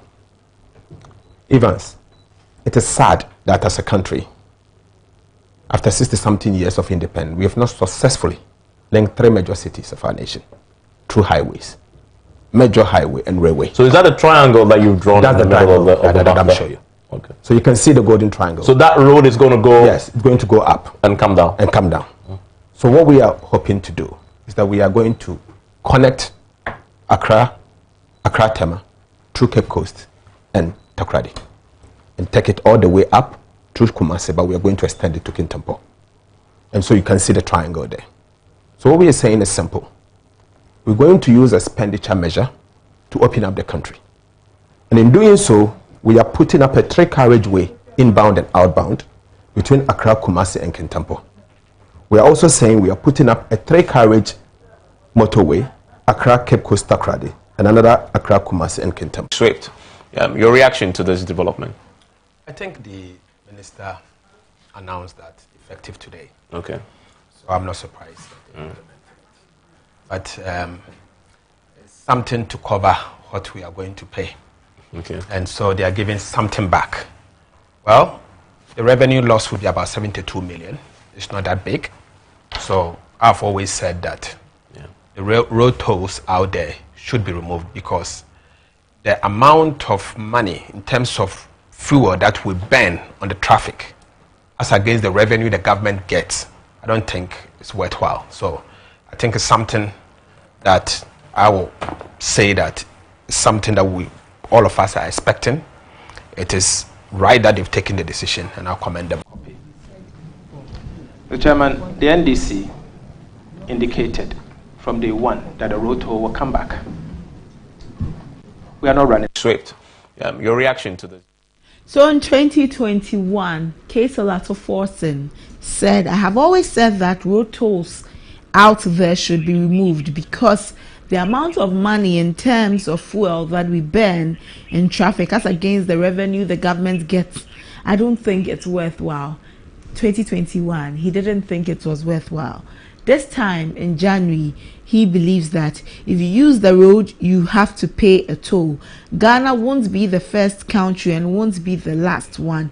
The only thing is we have to collect the revenue effectively and efficiently. So the question is, what changed? What has changed the mind of the Minister of Finance designate between 2021 and now, which has caused them to call for the reinstatement of road tolls? Why we need to collect road tolls? These are questions that many Ghanaians are asking. Well, on social media, there are varying reactions. Some say that, well, he's a human being, he's bound to change his mind. Now, he is in power. He may have gone through the books better and realized that with the way the country is going, road tolls, collection of road tolls is the way to go, and so wants to collect the road tolls. Others say that stick to what you have said and pick a side and stick to it. Well, what do you think as a person? Should we go back to collecting road tolls? If we are collecting road tolls, what should it be covering for? Does it mean that e-levy must go away? These are conversations to have. Edward Duncan is a Ghana Secretary Road. He's the General Secretary that we will be going back to road toll collection. Yes, thank you very much for the opportunity. And I would say a good morning to your viewers and then to Ghana Toll Workers Union, all the members of the Ghana Toll Workers Union. For us, as members of the Ghana Toll Workers Union, it is good news to us because this is what we have always been calling for. On the onset, when the previous government decided to abolish road toll, or when they took that action, we sent a couple of petitions to Parliament, explaining to them why it was unnecessary for them to scrap road tolls, and we asked them to bring it back, but they refused. But somewhere along the line, getting to the end of their tenure, we heard people saying that, especially notable among them is the Vice President then, His Excellency Dr. Mahmoud Bawumia, who said that when he's elected, he's going to reintroduce toll. And also, same call was made by the then Road Minister, Francis Asenso Boachi Honorable, who also said that he's going to reintroduce toll. So getting to the end of their tenure, they realize that what we have said all this while is the truth, and that they will have to act on it. And then also to add to it, you know, all our engagement, when we send our petitions to Parliament, all the parliamentarians, including even the then majority side, which is the NPP side, were at a loss to why the government took that decision, or why cabinet took that decision to close road tolls. But they couldn't come up publicly to say it. But the NDC side, notable amongst them is Honorable Kwame Abuja, was all for it. That even if this government does not introduce, even if the then government, which is the NPP government, does not introduce road tolls, when the NDC government comes to power, they will introduce road tolls. So to us, it's a sign of relief to us, but it's not too surprising for us, because that has always been the position of the NDC government. That has always been their position, that they will reintroduce road tolls when they come to power. Now we need to understand this. The revenue generated from road tolls is for maintenance of roads. So we need that money. Once roads are constructed, we need money to maintain it. You understand? So that the road will not be in a bad shape. So we need road toll. We need that revenue. So I heard when you were introducing this conversation, you spoke about e-levy and other taxes that NDC decided to scrap. Yes, the previous government scrap toll collection to pave way for e-levy. So if their projection for e-levy did not materialize, I don't know how they thought that will be like robots, that whatever they are projected is what will be generated. They didn't factor the human factor in, that people will avert paying e-levy and find other ways of transacting. So they did all that, and excuse me. They did all that, and now this is where we are. We are at a point where we have to reintroduce toll again to show up the revenue of the country. Right. So yes, that's the conversation. Well, Edward, when the government abolished the collection of the road tolls, the major concern that came up were the jobless situation that many of the members of your union had to face, the unfortunate situation they had to face. From time to time, you try to engage government, especially about some arrears that were owed you. Now that it looks like this government would be reintroducing the road tolls, would you be going back to them on the monies that are owed you? And how would you also have some engagements with them, since obviously in this conversation of road tolls you are stakeholders? Yes, we would attempt to. It's because governance is continuous, as they say. So we attempt to seek for fulfillment of the promise that the previous government made. So we will take that step and hope that this government will heed to it. It will help us. It will help us immensely, because our members have been through a lot from the beginning of this, I would say, crisis that we went through. I've had to intervene for most of our members, to speak to even landlords for rent arrears. A lot of our members are those who have gone in for some form of loans from wherever they may, they had access to survive. So all these people, and I know that they have not been able to pay, because still the pressure keeps coming. So if this government would consider the promises that was made by the previous government and decide to fulfill it, it will help us immensely. And then most our members will have a sign of relief, and settle some of these things. Yes. Edward, refresh our mind about the numerous promises the previous government made to your union. Okay. The first promise was that they are going to find alternate livelihood for us. That is, nobody, and they also went out to say none of us will lose our jobs. So by none of us will lose our jobs, they meant that even before they reassign us, they were going to pay us every month to sustain us so that we can survive on it until they find those alternate livelihoods for us. So the promise was that they're going to pay us every month. That promise they have fulfilled. They have not, they have failed to fulfill that promise. They have not paid even a cedi to any one of us. And then also on the reassignment too, they have not reassigned any one of them. Of course, I mean, I can, to be honest with you, they did something through the YEA for persons living with disability. That was targeted at persons living with disability through the Ghana Federation of Persons Living with Disability. And it so happens that some of the members happen to be those who used to work at the various toll plazas. Mm-hmm. So some of our members were employed through that YEA program, but it wasn't targeted at former toll booth workers.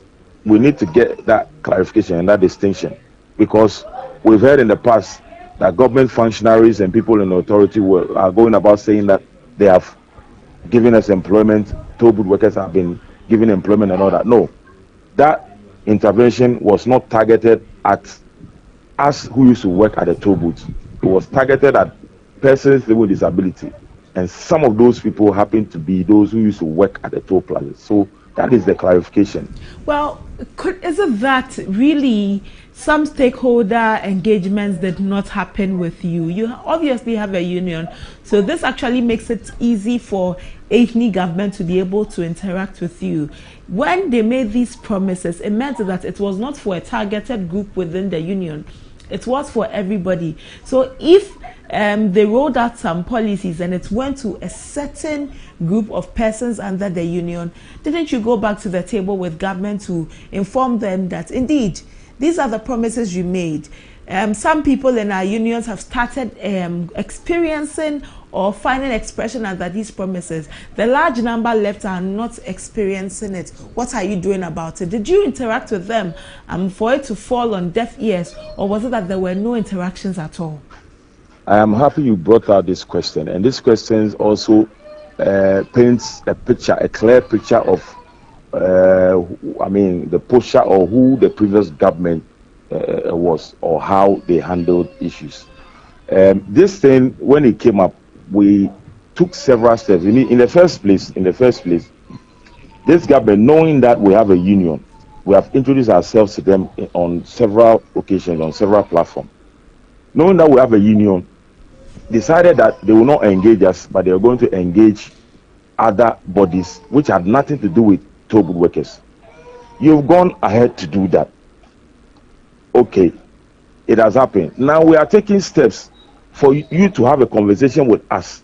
As I speak to you now, we sent a letter to the Chief Director of Ghana Highway Authority. Months, I would say even almost a year. The date doesn't come readily in mind. But after this thing happened, we sent letters. We sent letter to the minister then, Francis Asenso-Boakye Honorable, to sit down and talk to them and let them understand that this is it. This is what is happening. This is what we have heard. What is going on? But as I speak to you now, no one has called us to have a conversation with us. So this is how this government behaves, and this is the posture that they have taken. They decided not to engage us and have a conversation with us. In their minds, public sympathy is mostly on the side of persons living with disability. So let's do something for persons living with disability, and let's leave the larger group, and Ghanaians will fall for it. Okay. But I am happy that Ghanaians have read between the lines. Even the persons living with disability that they sought to sway with this action read between the lines, and we know that it wasn't something that was sustainable. As I speak to you now, I wonder if the jobs that was given to the persons living with disability at the assembly still exist. I wonder. You didn't follow up with your members to find out? Nobody was ready to engage us to have a conversation with us. All right. One question that has been on the minds of on the lips of a lot of Ghanaians, and concerns, actually a concern, is that road toll workers always duplicate receipts. So much so that by the end of the day, the bulk of the money or the chunk of the money would have gone into private pockets instead of going into the government's coffers to provide revenue for the state. And so at the end of the day, there's a toll booth that should be generating money for government so that government can use it for us as a nation. But we pay the tolls and it goes into private pockets of toll attendants at the various toll booths. What do you have to say about that? I'm happy. I'm glad about this opportunity to clear the air. Now, I will start off by saying that, you know, every revenue collector is quote and unquote not loved by the public, because anybody who's collecting revenue from the public is, you know, is looked in a certain eye of the public. So any rumor that you know that comes up about such a group or such people spreads like wildfire. I mean, the work that we do, we work with machines to issue tickets. We work with a software system, design system from Ghana Highway Authority to print these receipts. Now, it's instant. As and when the car comes, there are machines, there are even sensors that capture the car, and then you key in the value of the car, I mean, how much you're supposed to pay, and the ticket comes out and you pay. At the end of the day, whatever you have keyed in is calibrated, is calculated, and that is the money that the system gives out that you're supposed to have to give to the office. So if you go and bring any foreign tickets, how do you input that into the system? How? It is a rumor. It is not true. And this has caught on like wildfire. And because we are not in the good books of, I mean, we are, of course, like I said, every revenue collector is on the good books of the public. So because of that, it has spread like wildfire. It is not true. So you do not divert funds? It cannot happen. It is impossible. It is impossible to do that. Now, in the past, you know, when we were issuing manual tickets, I don't know if that is the conversation that has catch on to now. In the past, people were using instead of the system, automated system that was being used where you have to print it from a machine. In the past, it was manual tickets where you have to tear the ticket and give to the person. If then those times there was something like that happening, I cannot say I wasn't working in tools around that time, but if that was happening there, it was then. But to bring the same issue into an automation system where there's a system, there's a machine, there's a computer, there's a CPU, there's a system in the back office, there's a printer, you key in and it prints, and you give the ticket to the person and take the money, give the change. How is it possible that you can bring in a foreign ticket? Well, so many say that it is because of that reason, or it's for that reason that you raised so many concerns about the scrapping of the toll. It wasn't basically because of your job, because you were taking home more money than even your monthly salaries, and so that is why you were crying for the road tolls to not be scrapped. Oh, yes, I mean, I understand. If you have that mindset already, of course, that is the direction that you go. But let me also open the public's eye on this issue. I mean, toll plaza, there are a lot of opportunities that toll workers get from working at the toll plazas. The opportunity is that somebody might come there and instead of 1 cedi, they can decide to give you 10 cedi and just drive off.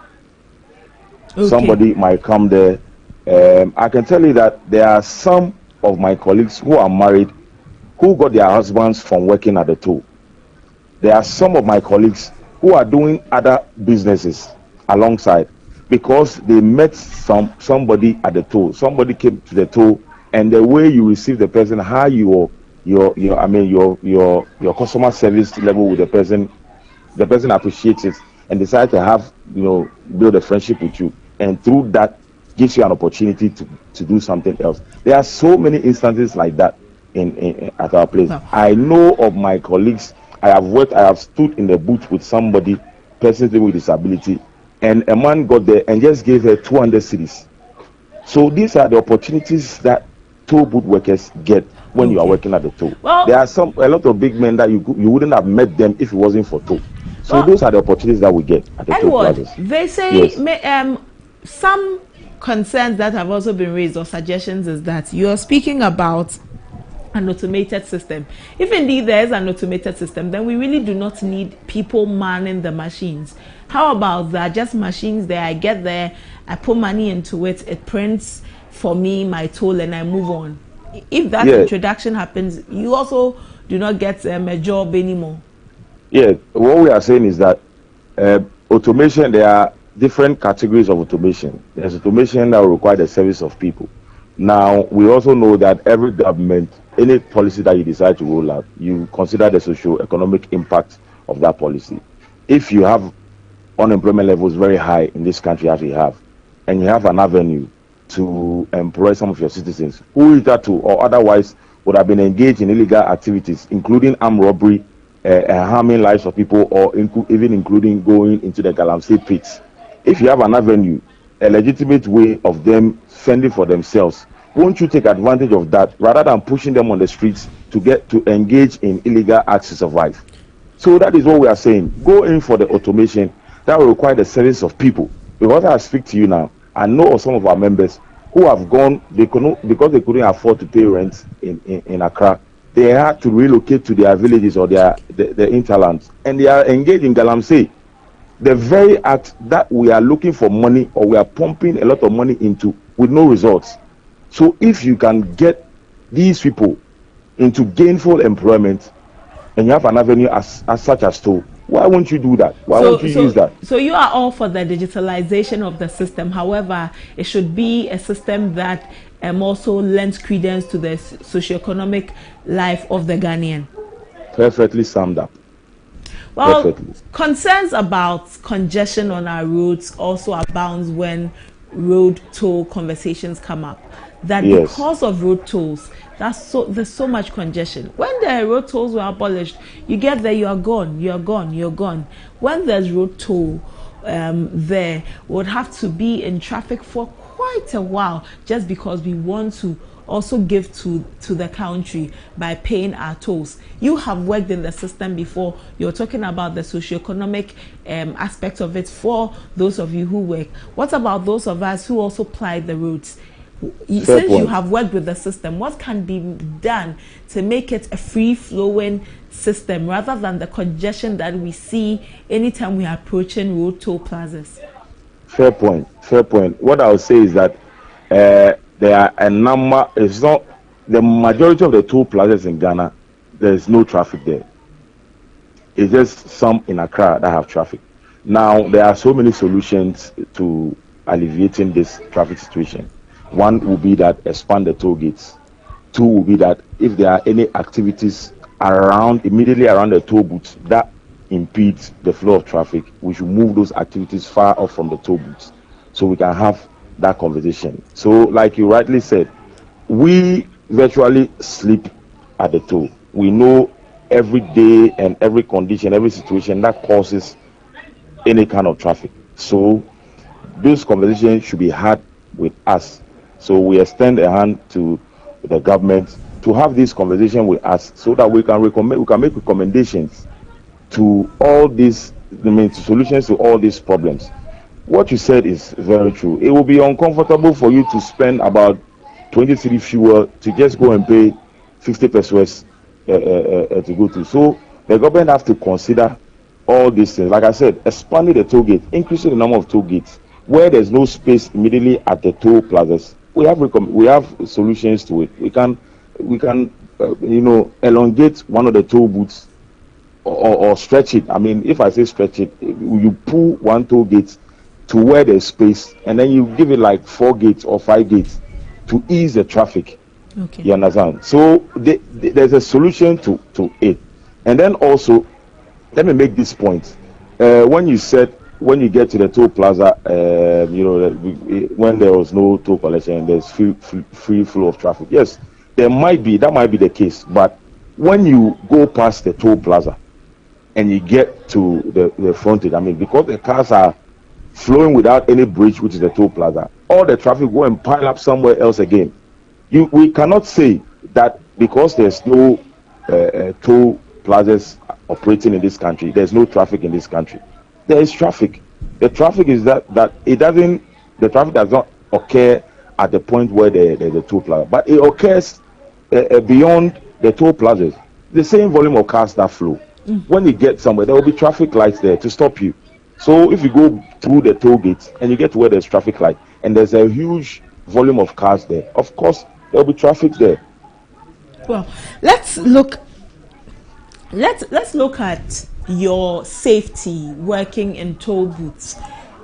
Accidents in time past, many accidents we've seen happen at toll booths with some of your members critically injured or some unfortunately losing their lives. Yes. In the recent past, in the work you were doing, was there any insurance cover to that end? Unfortunately, there wasn't any insurance cover. So like you said, some of our members who got hurt and some even died through that, got some form of compensation, but it was just at the benevolence of people in authority. It wasn't something structured.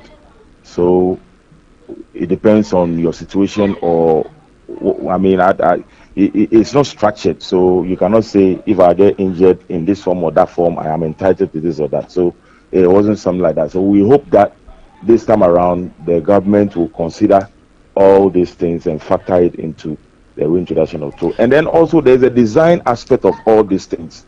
There's a design aspect of how the toll should be designed so that some of these accidents will be minimized. So all those things has to be a conversation that we will have. There's a design aspect. There's an uphill kind of toll plaza where going to the toll you have to go up a hill, not a steep hill, but because there are a lot of cases or incidents where some trucks are filled brakes, and the toll gate is where they use to as well to stop the cars from going beyond.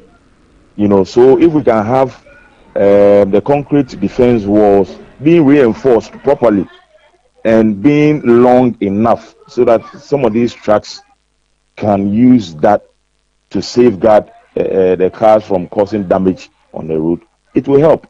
So we have to consider all these things. So see, this conversation also brings to mind the other benefits of toll plazas.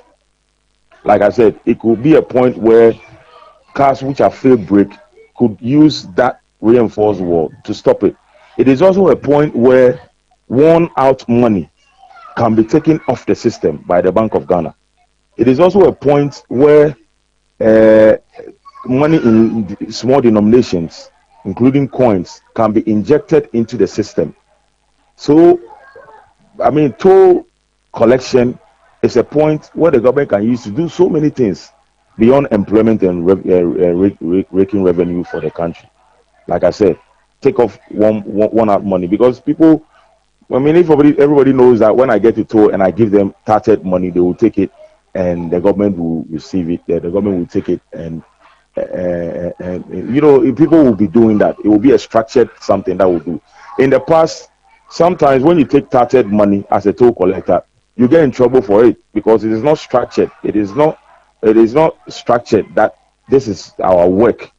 But if this reintroduction can consider that and make it mandatory, if somebody has started money and they're looking for a place, because I have 5 cedi which is started or 10 cedi, I will not go to the bank. I will not walk to the bank to go and change that money. If the toll gate is there, I will give it to the driver to use it to pay toll. And the toll person, knowing that is a structure, will gladly take it and give you your change, and will give it to the Bank of Ghana to take it out of the system. So, like I said, beyond the revenue and then the employment, these are some of the benefits that we can get from the reintroduction of toll as well. Persons and the toll booth cannot be spoken about without the vendors or the hawkers along the road. At toll plazas, we see so many hawkers make their monies at the plazas. However, their work also plays a role in the way our infrastructure is handled.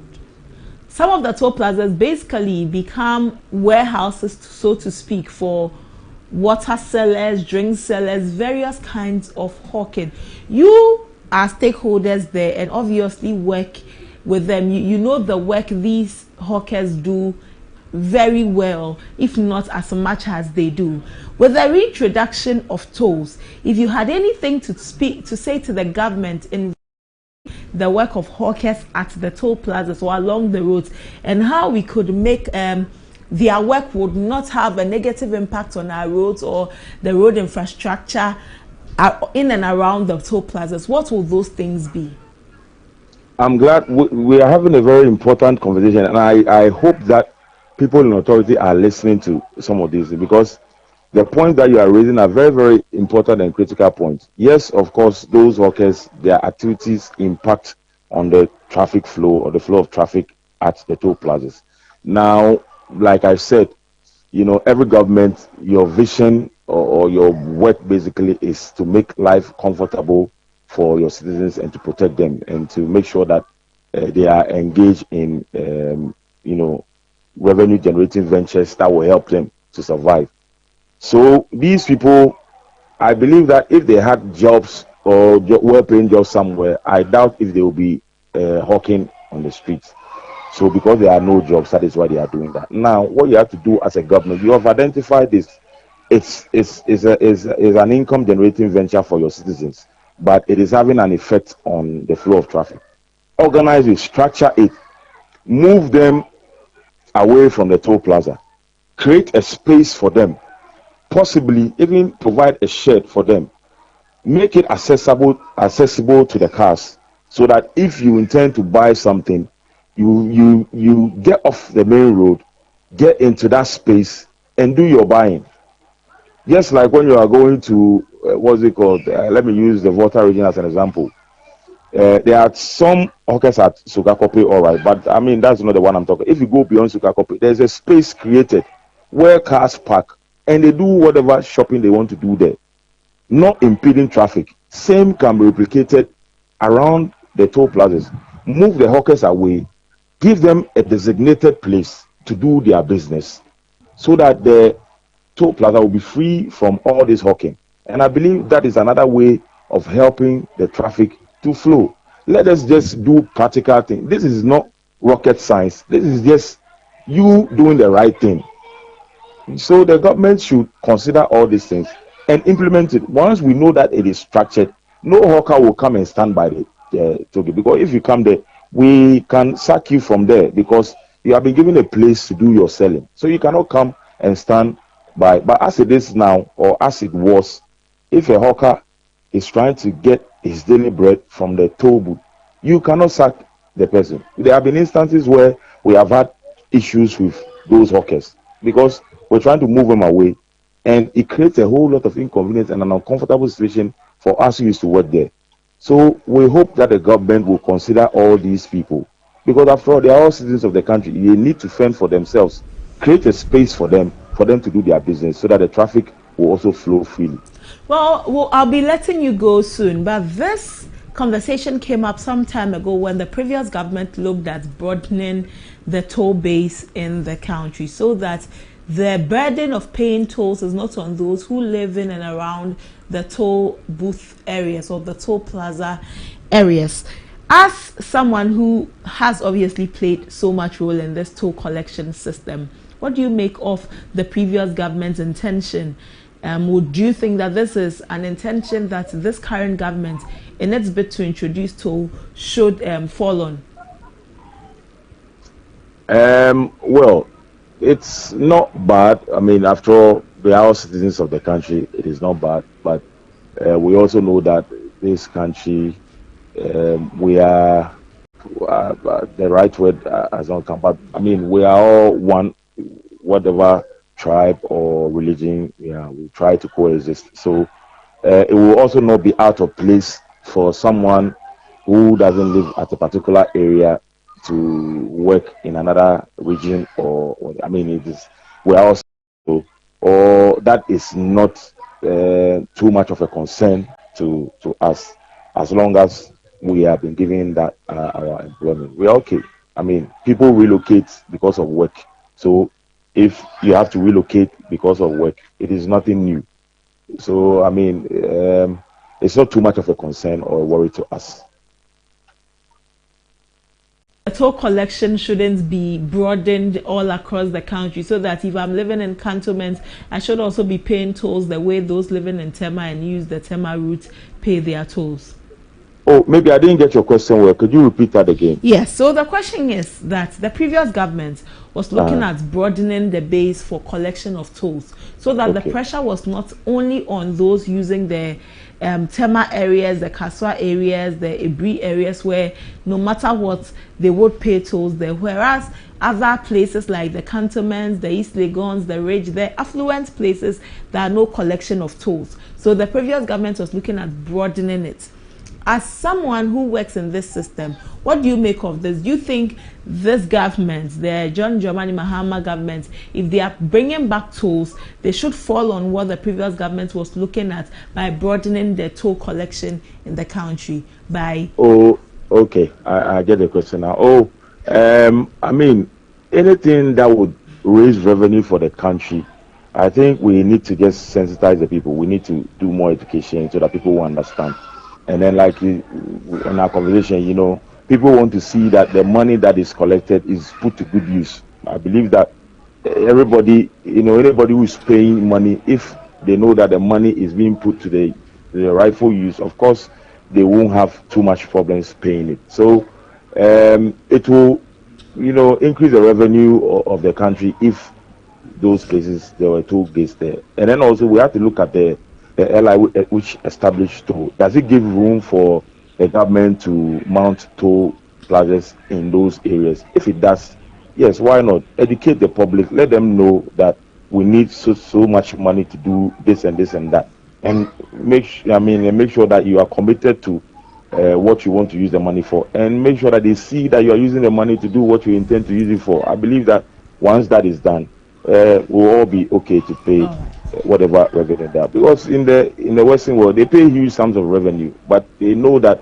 the revenue that they are paying will put to good use. So even though they are not too happy about paying it, they still go ahead and pay anyways.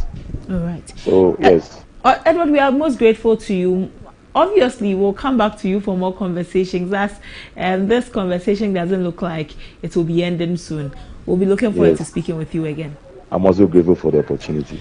Edward Duncan is the General Secretary for the Road Toll Workers Union. He's brought to light some of the challenges the road toll workers went through, especially after the road tolls collection was abolished some time ago. And he's also preferred to government what government can do to better the system for collection of road tolls.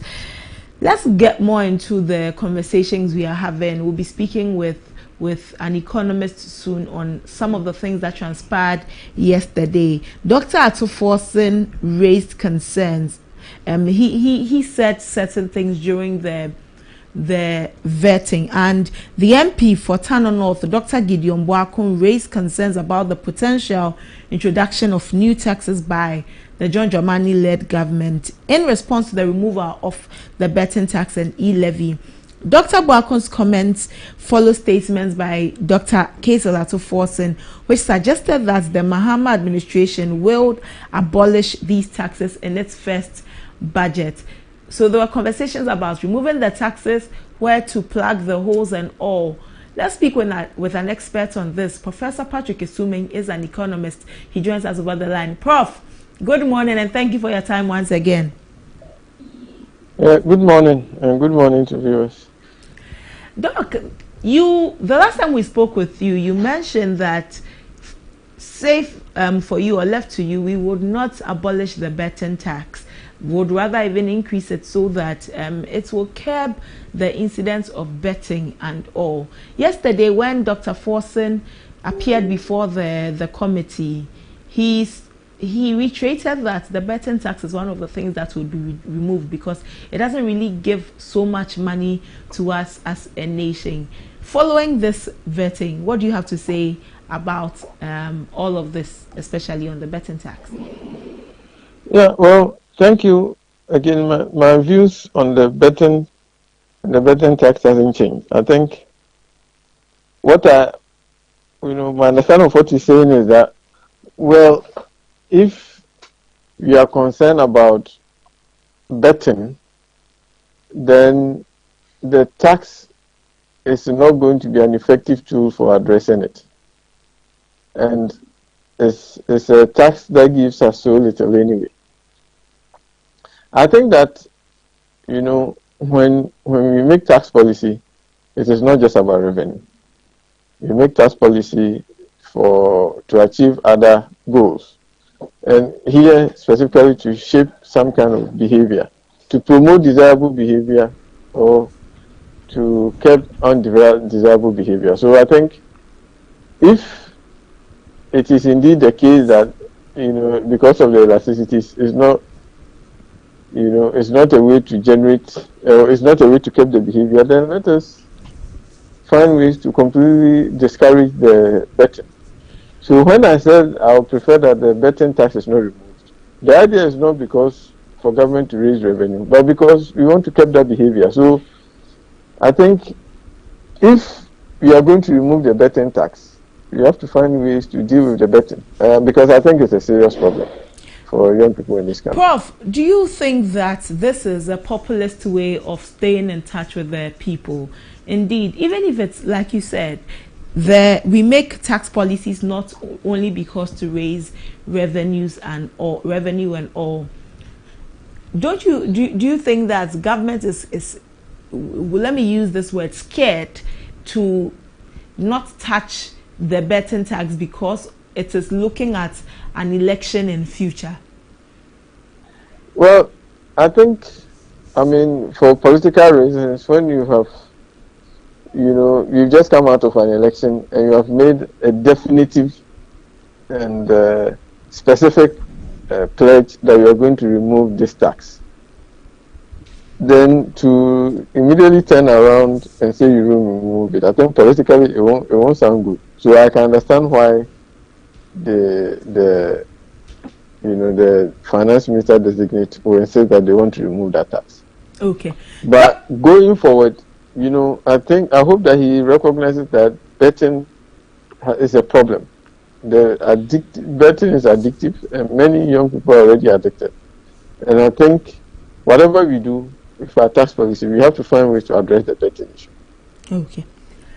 Well, yesterday during the vetting, Dr. Gideon Boako expressed doubts about the alignment of the policies of removing tax with our fiscal policies and that we agreed upon with the IMF, or on going to the IMF and the monies we have received from them.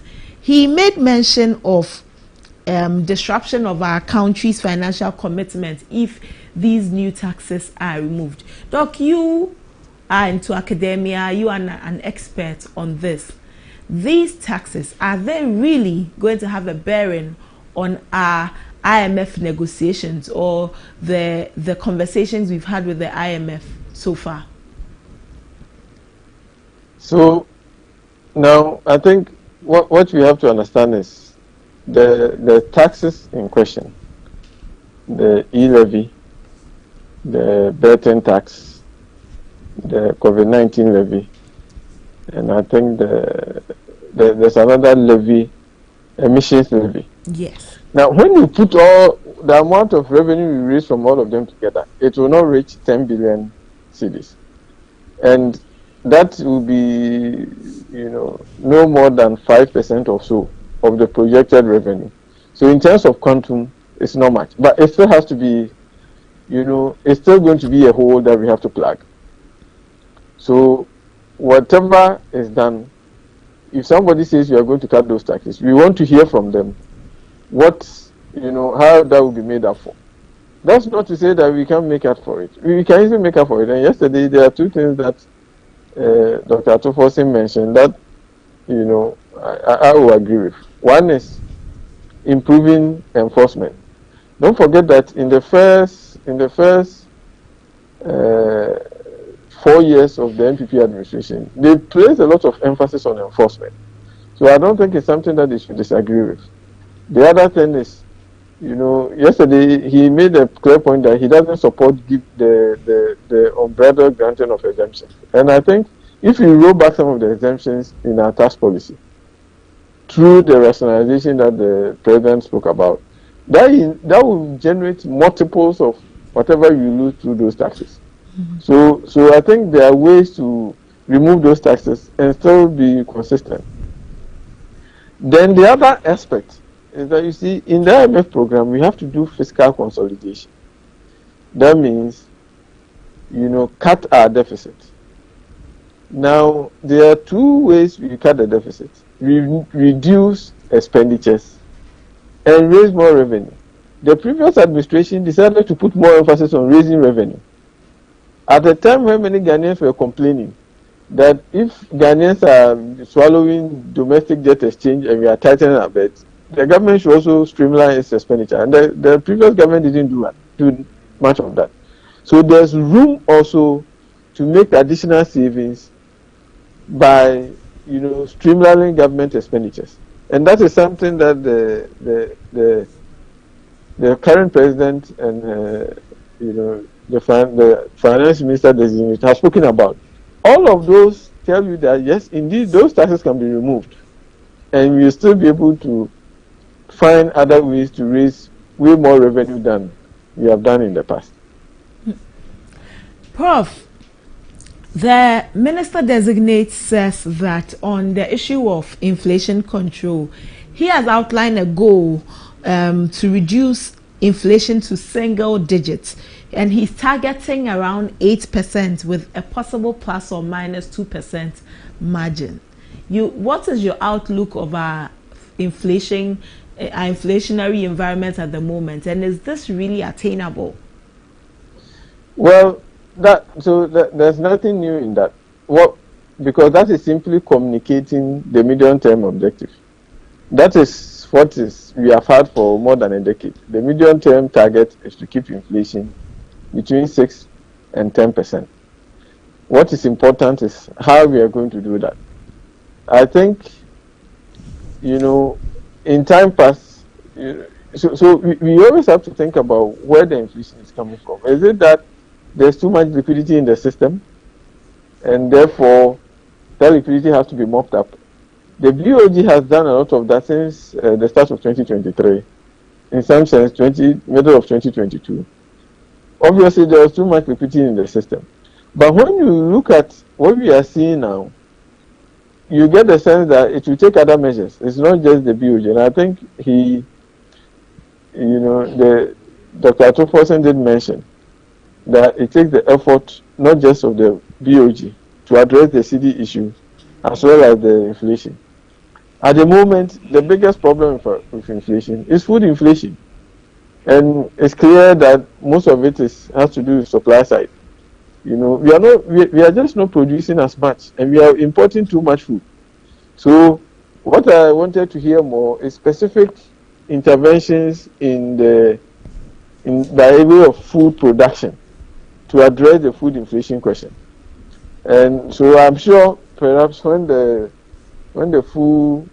first budget is read, you will see what specific proposals are there. But yes, obviously we have to deal with the inflation. But we have to understand that the inflation is a consequence of an economy that's not functioning well. So let's address the challenges. Let's address the challenges with food production. And of course, he also made a commitment that he's going to put a stop to BOG financing of the government. We know the bout that we saw that took us to 54%. Much of that was because the BOG had financed the government. So those ones are specific important proposals. What we want to hear is why in the past the BOG has been financing the government, or at least in that period, and what we are going to do to put a stop to it. Right. But before I let you go, the conversation about the toll booths has come up again with the reintroduction of tolls at the toll booths. Do you think that it is going to do the work of generating revenue for the country, or it is something that if we have scrapped, it should stay where it is? Removing the tolls were the wrong thing to do. It was done I believe, in a knee-jerk reaction, or was an attempt to, persuade Ghanaians to accept the e-levy. It was within the same budget that the toll was abruptly announced. That was a terrible thing to do. The tolls have to come back. People argue that, the tolls are not generating much and all. But however little it was generating, it could have helped to fix some of the roads. And in any case, the other argument that was made was that the tolls were creating traffic. True. But that's because we've not been innovative. Why should we still be, in this day and age, everybody should be queuing to be paying 550 pesos and 1 CD, causing a lot of traffic, when there are technologies available to make the collection of the toll very easy? You don't need much. You just need some card reader. People buy electronically, and then as you are driving through, it deducts. We know that this is done everywhere. Even the University of Ghana, we have a card system there, the card reader reads, and then the gate opens for you. So the technology is there. I think the idea to remove the tolls was terrible. I respect that at the first budget they'll bring back the tolls in a more, with more, deploying more technology to improve the collection. And of course, the tolls have to be increased. The tolls that we're paying were yes, it wasn't enough. Prof, what will be your what would you say should be increased to? Well, I think the last time I remember, the lowest was 50p, and even if you double it, it's fine. Okay. All right. Well, we were speaking with the General Secretary for the Road Toll Workers Association, and we asked him a question about the fact that digitalization is here to stay. If we should go full digitalization and place the toll booths there, wouldn't it be better for us as a nation? And he's saying that we should be able to go for a digitalized system that also places emphasis on the socio-economic life of Ghanaians. So even if we set up the tolls which are digitalized, we should still make sure that there are people to work, so that there are Ghanaians who would not be losing their jobs or their daily bread because we have a digitalized system. Beg your pardon. What would you say about that? So even when you suppose that you use a digitized method to collect the tolls, you have to still give room. So in many places they'll give lanes for people who want to pay cash, who join the queue and pay cash, and give room for those who will just drive through. So especially at the beginning, when you're introducing the technology for the first time, you can't simply go and say everything is electronic. No. So if you have 4 lanes, you might dedicate one to those who want to pay cash. So that way you still have to employ some people. But we can't start by going back and say, we are going to start everything with cash collection before we later now have to negotiate. It was unfortunate what happened. But if we are restarting, let's restart. Majority of the toll booths should be cash, should be electronic, and then we give one space for cash. People who want to pay cash and then join the traffic, let them join. Okay. Prof, we're grateful for your time. You are welcome. Have a good morning. Have a good morning, Prof. Professor Patrick Esuming is an economist at the University of Ghana Business School. He says that the removal of the tolls was a knee-jerk reaction. The tolls must come back. The road tolls must come back, and the tolls actually have to be increased. The monies we were paying before the removal shouldn't be the monies we'll be paying any more. And he also says that we need specific interventions for addressing our food inflation. The inflation we are suffering from at the moment is a consequence of an economy that is not functioning well, and we realize that most of the issues we are facing has really to do with food inflation. So if the minister designate for finance is talking about reducing inflation to single digits, 8%, with a plus or minus 2%, we should be take a critical look at the food inflation and see how we can address the shortfalls and the issues there. Professor Min is one of the people who has raised concerns about our food inflation and how we can address it, and we're hoping that the relevant body stakeholders will pay attention and look at it. That's all for our main discussion today on ABC in the Morning. We'll take a break. When we return, it is time for Politics Today.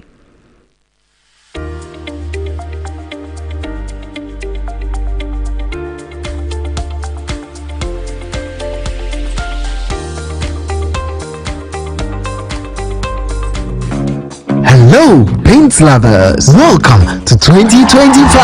Tebi Paint is excited to kick off the year with Tebi Semi-Gloss Paint, where innovation meets sophistication. With a superior coverage, a radiant glow, and a durable stain-resistant finish, Tebi Semi-Gloss Paint transforms spaces effortlessly. Designed for beauty and longevity, Tebi Semi-Gloss Paint saves time with fewer coats whilst delivering vibrant and easy-to-clean surface that stays flawless even in the busiest areas or under harsh weather conditions. With Tebi Semi-Gloss Paint, every coat is a promise of quality and excellence. Elevate your walls and inspire your spaces with Tebi Semi-Gloss Paint. Tebi Paint, the choice for your amazing spaces.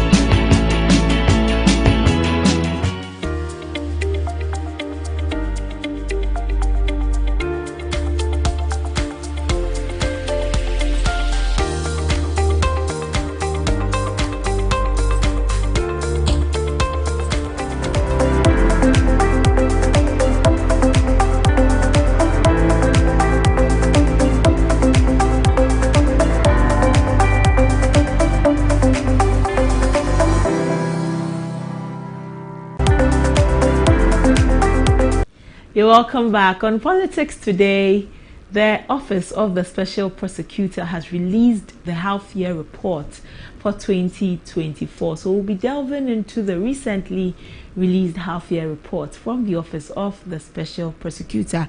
This covers the period from July to December 2024, and it is a comprehensive report which outlines the Office of the Special Prosecutor's ongoing efforts to combat corruption and ensure accountability in public office, reflecting its pivotal role as Ghana's independent anti-corruption body.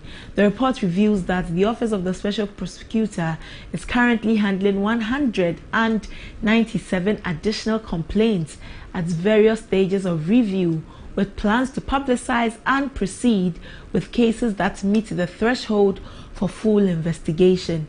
Notable among these is the high-profile investigation into the National Cathedral project following a referral by SHRAJ.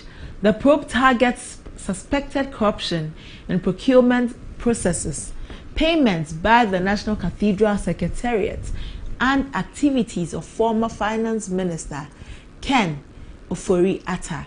Other key cases include an investigation into the National Service Authority for alleged corruption in recruitment processes and ongoing probes into the Ghana Revenue Authority, the GRA, the Ministry of Health, and the illegal mining activities popularly known as Galamsey. The Office of the Special Prosecutor also highlighted that it had completed investigations such as those involving the Ghana Police Service and the Ghana Gaming Commission of Ghana. Despite these achievements, the OSP has faced significant challenges, including resource constraints, public misinformation, institutional resistance, and legal hurdles. These issues have limited its capacity to address the high volume of corruption cases effectively. And as Ghana's premier anti-corruption institution, the OSP remains committed to ensuring transparency with high-profile prosecutions like those of Ajeni Boateng Ejay and the Northern Development Authority, reinforcing its mandate. So I want to break down the OSP's half-year report for 2024 and look at the key highlights and the implications for the fight against corruption in Ghana. We'll break down the report so that all of us can understand the work the OSP has done between the period July to December 2024. So these are some of the challenges that have been cited by the OSP in its report. Legal challenges. They have faced legal challenges which have questioned the OSP's mandate. This is an office that was set up by President Nana Addo Dankwa Akufo-Addo to handle corruption-related matters. And even after this setup, in its work as an office, it has faced legal challenges which have questioned its mandate for the work it does as the OSP. Another challenge is the resource constraints that it faces, which has limited its case handling. So the OSP reports that it is facing some resource constraints. Again, institutional resistance and delayed compliance with directives is a challenge that the OSP has faced and is highlighted in its work. Institutional resistance and delayed compliance. These are some cases that are under prosecution by the OSP at the moment. The Jenny Boateng Ejay case, which involves the former CEO of the Public Procurement Authority, PPA, where he is facing 8 counts of corruption. 8 counts of corruption. At the moment, the case is at the case management stage and it will resume on 16th January 2025. 2 days from today, the case will resume. Any development from that case, rest assured, we will bring you all of the developments. Another case that is under prosecution by the Office of the Special Prosecutor is the Sumaila Abdul Rahman and others case. It is a case that is about the Northern Development Authority executives who are on trial for 11 counts of procurement corruption. At the moment, defense is ongoing. That is the status of the case. The case resumes this month, January 2025. Again, this is a case of public interest, so obviously we will bring you updates on this case. And these are some of the things captured in the OSP's Health Year Report for the period July to December 2024. So if you didn't know about the OSP handling any cases, these are some cases for your attention. Jenny Boateng case, the former CEO of Public Procurement Authority, who is facing 8 counts of corruption, and the Sumaila Abdul Rahman and others, some executives of the Northern Development Authority who are standing trial for 11 counts of procurement corruption, a case that will resume this month 2025. So yes, the Office of the Special Prosecutor is working and he has released a report so that you and I are updated or abreast with what is happening. But he has also shown us the challenges the office is facing, legal challenges that are questioning the OSP's mandate. So does this mean that we will need some clear guidelines about the OSP's mandate so that they don't face these issues that they are facing already? Also, resource constraints that are limiting the handling of their cases. Will that also mean that government will have to put in some more money so that the OSP's office or the OSP will have enough to be able to handle the work they are doing? Let's look at some more cases that are under prosecution. This case, which involves Alexander Kwabena Safo Kantanka in Kumasi, he's been implicated in election-related corruption, and the status of the case is awaiting judgment. Again, we'll bring you more on that when information is readily available. These are some cases that have been completed by the Office of the Special Prosecutor. The Ghana Police Service case, which was a recruitment-related corruption case in the cadet officers training. Also, concerning the Gaming Commission, this involved procurement contract irregularities with Turf Sports Ghana Limited. Turf Sports Ghana Limited. This case has been, investigations have been completed. Also, Charles Bisu's case, which involves using public office for profit, and the action on this case is pending.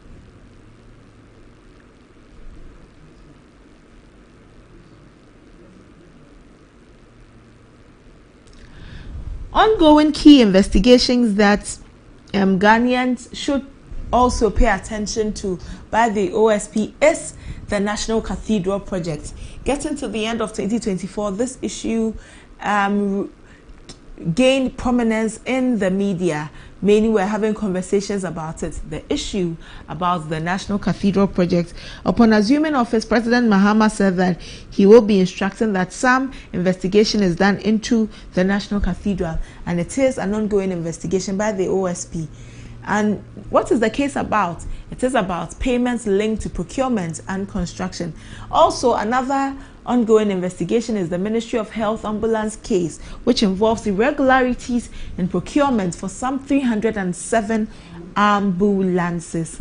Also, the National Service Authority case that also gained prominence in the media, which involved some recruitment-related corruption at the National Service Authority. The Ghana Revenue Authority Tata Consulting case, which is a corruption case in the ITAS implementation contract, is also an ongoing investigation by the Office of the Special Prosecutor.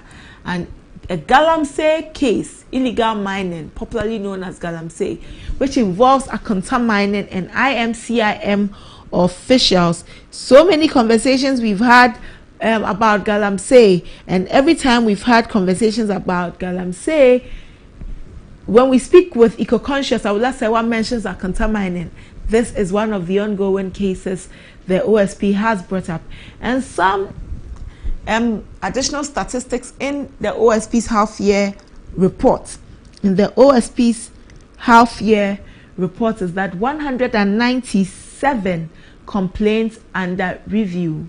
There are some 197 complaints that the OSP is looking at the moment, and the publicization and prosecution for cases meeting investigative thresholds are also ongoing. So these are some of the things that are captured in the OSP's half-year report for the period July to December 2024 for our attention as Ghanaians. And so any more updates or information therein, we will bring for the notice of all of us, so that we are abreast of the work the Office of the Special Prosecutor is handling. And so far, are you impressed with the Special Prosecutor's work, or there's much more to be done? And so that is what we brought to you here on Politics Today. OSP has released its half-year report for 2024 for the period July to December 2024. That's all for our Politics Today. We'll take a break. We'll be back with more. Stay with us.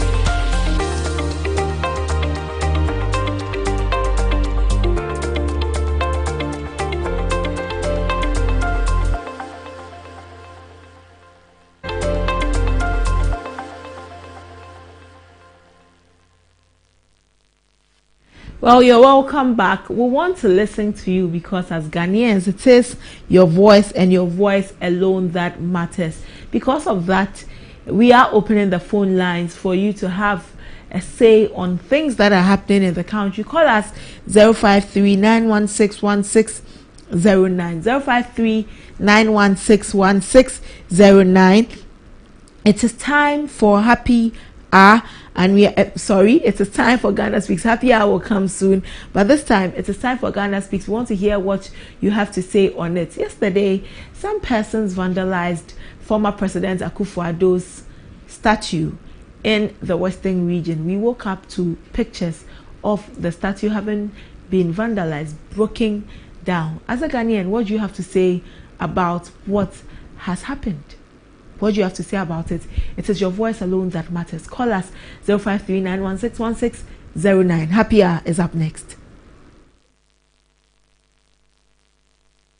Speaks is up next. Pardon me. Ghana Speaks is up next. Times are hard in Ghana, extremely hard.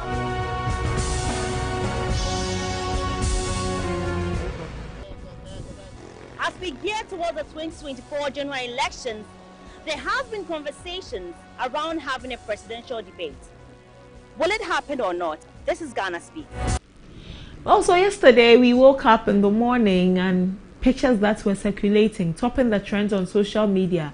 Former President Nana Addo Dankwa Akufo-Addo's statue in the Western region had been vandalized, broken down, raised concerns. Many said that this is not the way to go as a nation. If we have issues about it, let's go through the right means. Others said that break it down. It does not do anything for us as a nation. Break it down because we are unhappy with the former president. Some went ahead to say that if President Akufo-Addo had not been voted out of power, this action showed that it would not have been surprising if a coup had been attempted. You are Ghanaian. You saw this. What do you make of it? Hello, good morning. Your name and where you are calling from? You are Ghanaian. Hello, good morning. Your name and where you are calling from. Please turn down the volume of your TV so that we can hear you. When you call us, please turn down the volume of your TV so that we can hear you. If you leave your volume up, we will not be able to hear you, and you also won't be able to hear us. So when you call us, kindly turn down the volume of your TV. But hello, good morning. Your name and where you are calling from? Hello, good morning. Your name and where you are calling from? Hello, good morning. The name. Okay, we have lost our caller. But caller 053-916-1609. 053-916-1609. Hello, good morning. Your name and where you are calling from? Good morning. My name is Alhaji Aminu Abu. I'm calling from Medina. Alhaji, yesterday's President Akufo-Addo's statue was vandalized. What do you have to say about it? Well, let me greet your good self because you have been doing well handling your program. I've been monitoring you. I've been watching always. So thank you very much for working for Madagascar. Thank you too. Quickly, my dear sister, you see, all these things, we had the MP on that area. He was saying that why they didn't put it down, was they want to hear from His Excellency the President that we elected him now, that is President Mahama. So I think President Mahama has given them right to go and pull it down. Now we had one of their communicators in that area saying that it's NPP people who went and pulled it down. So all these things doesn't utter well for our country. Look at the beautiful election that we have done. Look at how the sitting vice president contested election, and before Electoral Commission will come out, he came out and announced that yes, I have lost the election. And the sitting president handed over very peacefully and beautifully for you guys. And look at what is happening around the country. What is this? What is this? So what are you guys trying to sell the country out? Because Ghana is a beacon of democracy in the whole West Africa. So now, I don't know what they are doing. I remember His Excellency Nana Addo Dankwa Akufo-Addo, they shouldn't worry, or NPP shouldn't worry anything about this, because I remember there was a time that Kwame Nkrumah was booted out of this country, beaten, even CPP was cancelled, whatever. But today, we went and found Kwame Nkrumah and come and do one where Kwame Nkrumah Museum. And today, everybody is visiting there. And I hope and pray, with life, all of us will see what Akufo-Addo has done for the people of this country. Okay. So this propaganda that DC and Okujeto Ablakwa going around doing things, you will be ashamed, because you end up, because Ghana, we are not in the jungle. We are law-abiding citizens. Well, Alhaji, we should do our things with the law and make sure we do it the confines of the law. Don't be just doing things as the way NDC people are behaving. It's very unfortunate for Ghanaian people. Grateful we are for not your happy time. with President Mahama's election at all. Thank you, Alhaji. Thank you for calling. You can also have your say on this. President Akufo-Addo, former President Akufo-Addo's statue in Takoradi has been vandalized. What do you have to say about it? How do you receive this? Yesterday, when you woke up and all over social media, the pictures were trending. How did you receive it? Did you think, what did it inspire in you? Hello, good morning. What's your name and where are you calling from? Okay, please, I'm Janet Bamada from Nalerugo. Okay, let's hear what you have to say about this. Okay, talking about the vandalizing of the picture of the former president of Ghana. What they did wasn't fair. And actually, let's say that maybe what he did to the image is that next election, when it happens that the MPP people comes to power, there will be a need for them to say that, oh, if we come to your community or your area to support you, we are not going to support you because we did a statue in your town or your place and you spoiled it. So I think it's not fair at all. And as Ghanaians youth, we are not supposed to do that. Okay. Thank you for calling, Yes. Juliet. So that's what she also has to say. She says it is not fair that that happened. What do you have to say? Let's hear from you. Good morning, your name and where you're calling from. Hello, Hello, good morning, your name and where you're calling from. my name is Kofi. Kofi, what do you have to say about the statue of former president that was vandalized? No problem. They have done their part, and one day revenge will be different, and it will be a building which we will break it down. Tell them nobody has any formula for revenge, so one day it will be a building that will break it down. Okay. Thank you. Thank you for calling. You can also call us and share your thoughts with us. The president's statue was vandalized in Takoradi in the Western region. What do you say about that? Good morning, your name and where you're calling from. Good morning, I'm Isaac from Volta.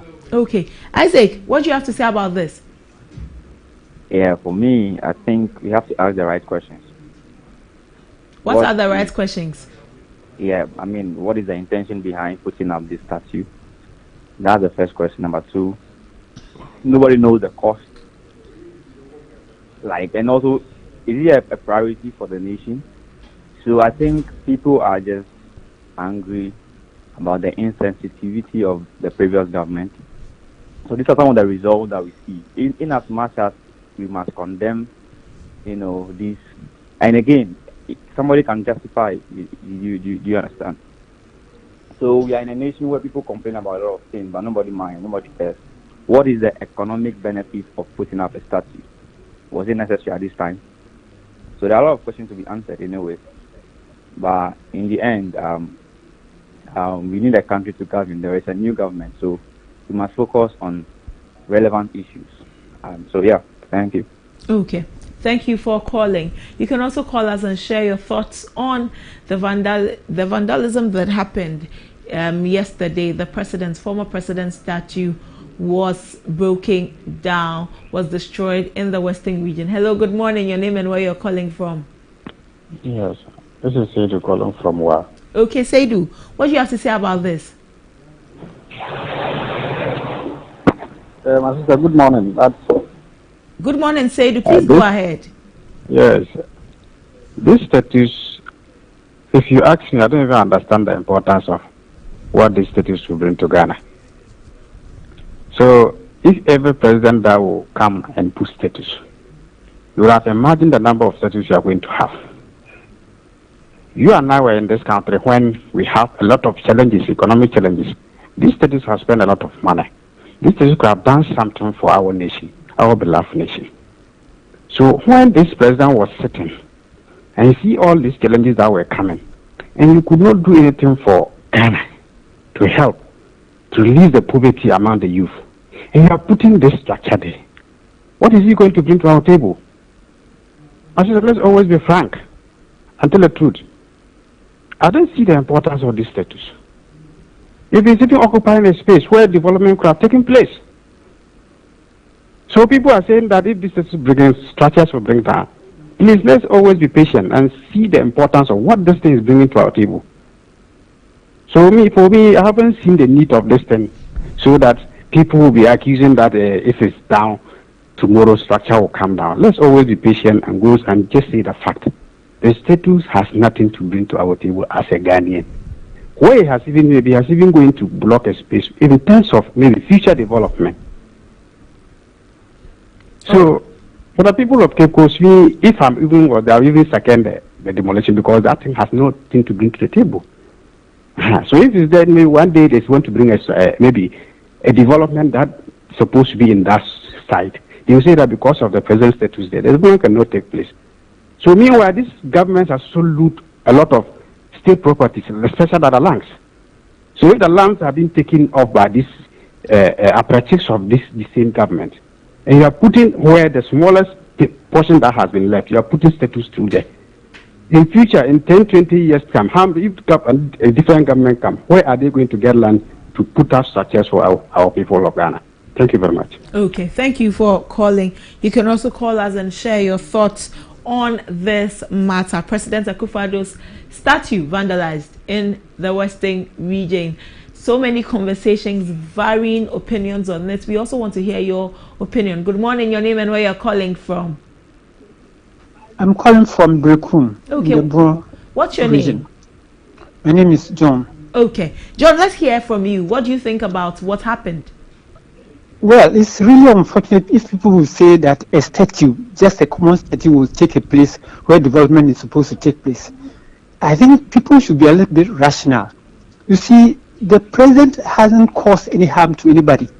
If you're talking about there must be work to be done and all those things, people are not going to farm. There is land. There is work to be done. People are just sitting in the street playing draft, playing Ludo and all those things. And you claim you're hungry in your own country when there's work to be done.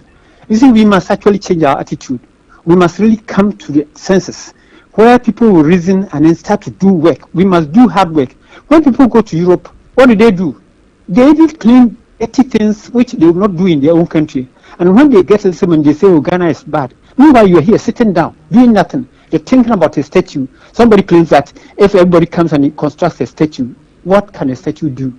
Who even paid for that statue? Was it the president or who did it? So we must actually be a little bit rational and then talk about good things that will actually promote Ghana, not vandalizing everything that has been done by a previous government. Thank you so much. All right. Thank you for calling, John. Let's take a last caller, and then that'll be it for Ghana Speaks this morning. President Akufo-Addo's statue vandalized. What do you make of it? Do you have any opinion to share on it? Good morning, your name and where you're calling from. Hello. Hello, good morning, your name and where you're calling from. My name is Kweku. I'm speaking from Takoradi. Okay, Kweku from Takoradi. This is where the vandalism happened. What do you have to say about it? I think that statue is a useless project. Well, they tackle a lot of projects in the town, and it's not complete. The only complete project is the statue.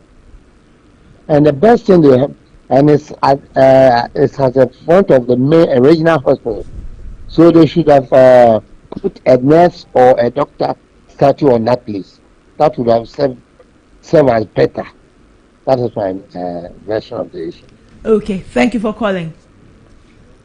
Right. And that's all for Ghana Speaks this morning. Thank you for calling us. In our subsequent conversations, we'll open the phone lines again, give you the opportunity to have your say on the topic we will bring. Let's move on to Happy Hour.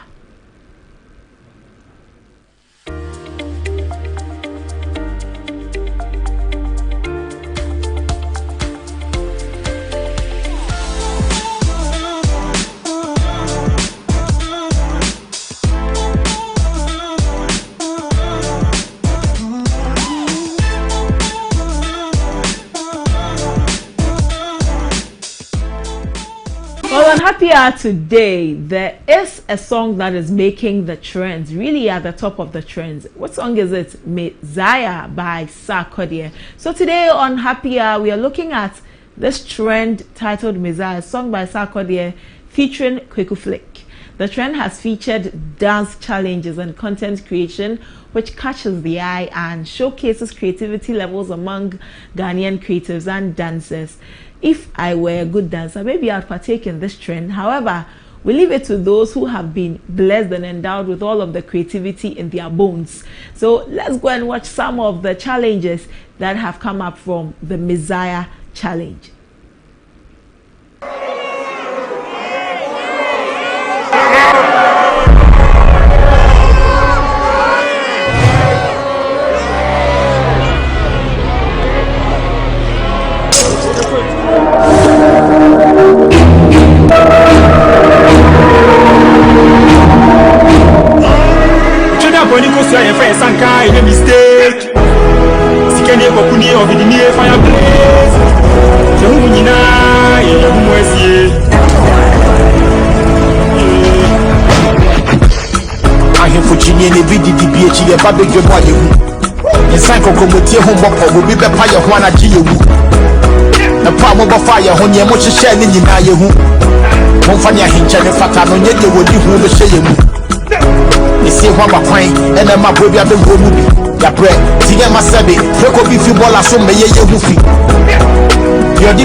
Asana ni freni da tobo na ne sakuta bibimia na maye nkodanke to asukono mama hwemo ama musie fifi henda mekana ya kebi ya baso ya swesisi na so ya bema na bema ni osi bedwemu ase pebeni dena maye mu amutambe ni saka mu kwanka mewu ama ye yebeye pomo chichie fiso mo bekasa denche mewu si dena sebe wutwanya wotifie ni ne bedie chini Lefuna betuno bako, mechama ko, ojana so, atafu meni dame fom, ezaya mabu, umra meni dame fom, ezaya. Cheda kwani kusia ye fe sanka ine mistake. Sikeni ko kuni obidi ni fire blaze. Yehu nyina, yehu mwesie.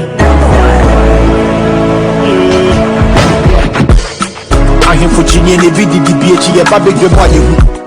Insan kokomotie ho mbopo obi bepa ye ho anaje yewu na pa mo bofa ye ho ne mo hyehyɛ ne nyina ye hu mo mfa ne ahenkyɛ ne fata no nye de wodi hu be hye ye mu isi ho abakwan ene ma bro bia be wo mu bi ya bre tige ma sebe preko bi fi bola so meye ye hu fi yo di media ko hye bebi a wo kwanche me fire no onfa ne ntwe koma boso de odi echi ne Messiah no Lefuna betuno bako, mechama ko, ojana so, atafu meni dame fom, ezaya mabu, umra meni dame fom, ezaya mabu, anybody to me share.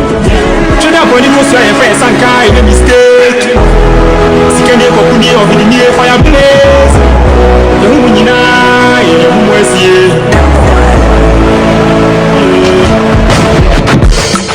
Ahemfo chinye ne bidi dibiechi ye babegwe mo yehu insan kokomotie ho mbopo obi bepa ye ho anaje yewu na pa mo bofa ye ho ne mo hyehyɛ ne nyina yehu mo mfa ne ahenkyɛ ne fata no nye de wodi hu be hye ye mu isi ho abakwan ene ma bro bia be wo mu bi ya bre tige ma sebe preko bi fi bola so meye yehu fi yo di media ko hye bebi a bo kwanche me fire no onfa ne ntwe koma boso de odi echi ne Messiah Lefuna betuno bako, mechama ko, ojana so, atafu meni dame fom, ezaya mabu, umra meni dame fom, ezaya mabu, anybody to me share.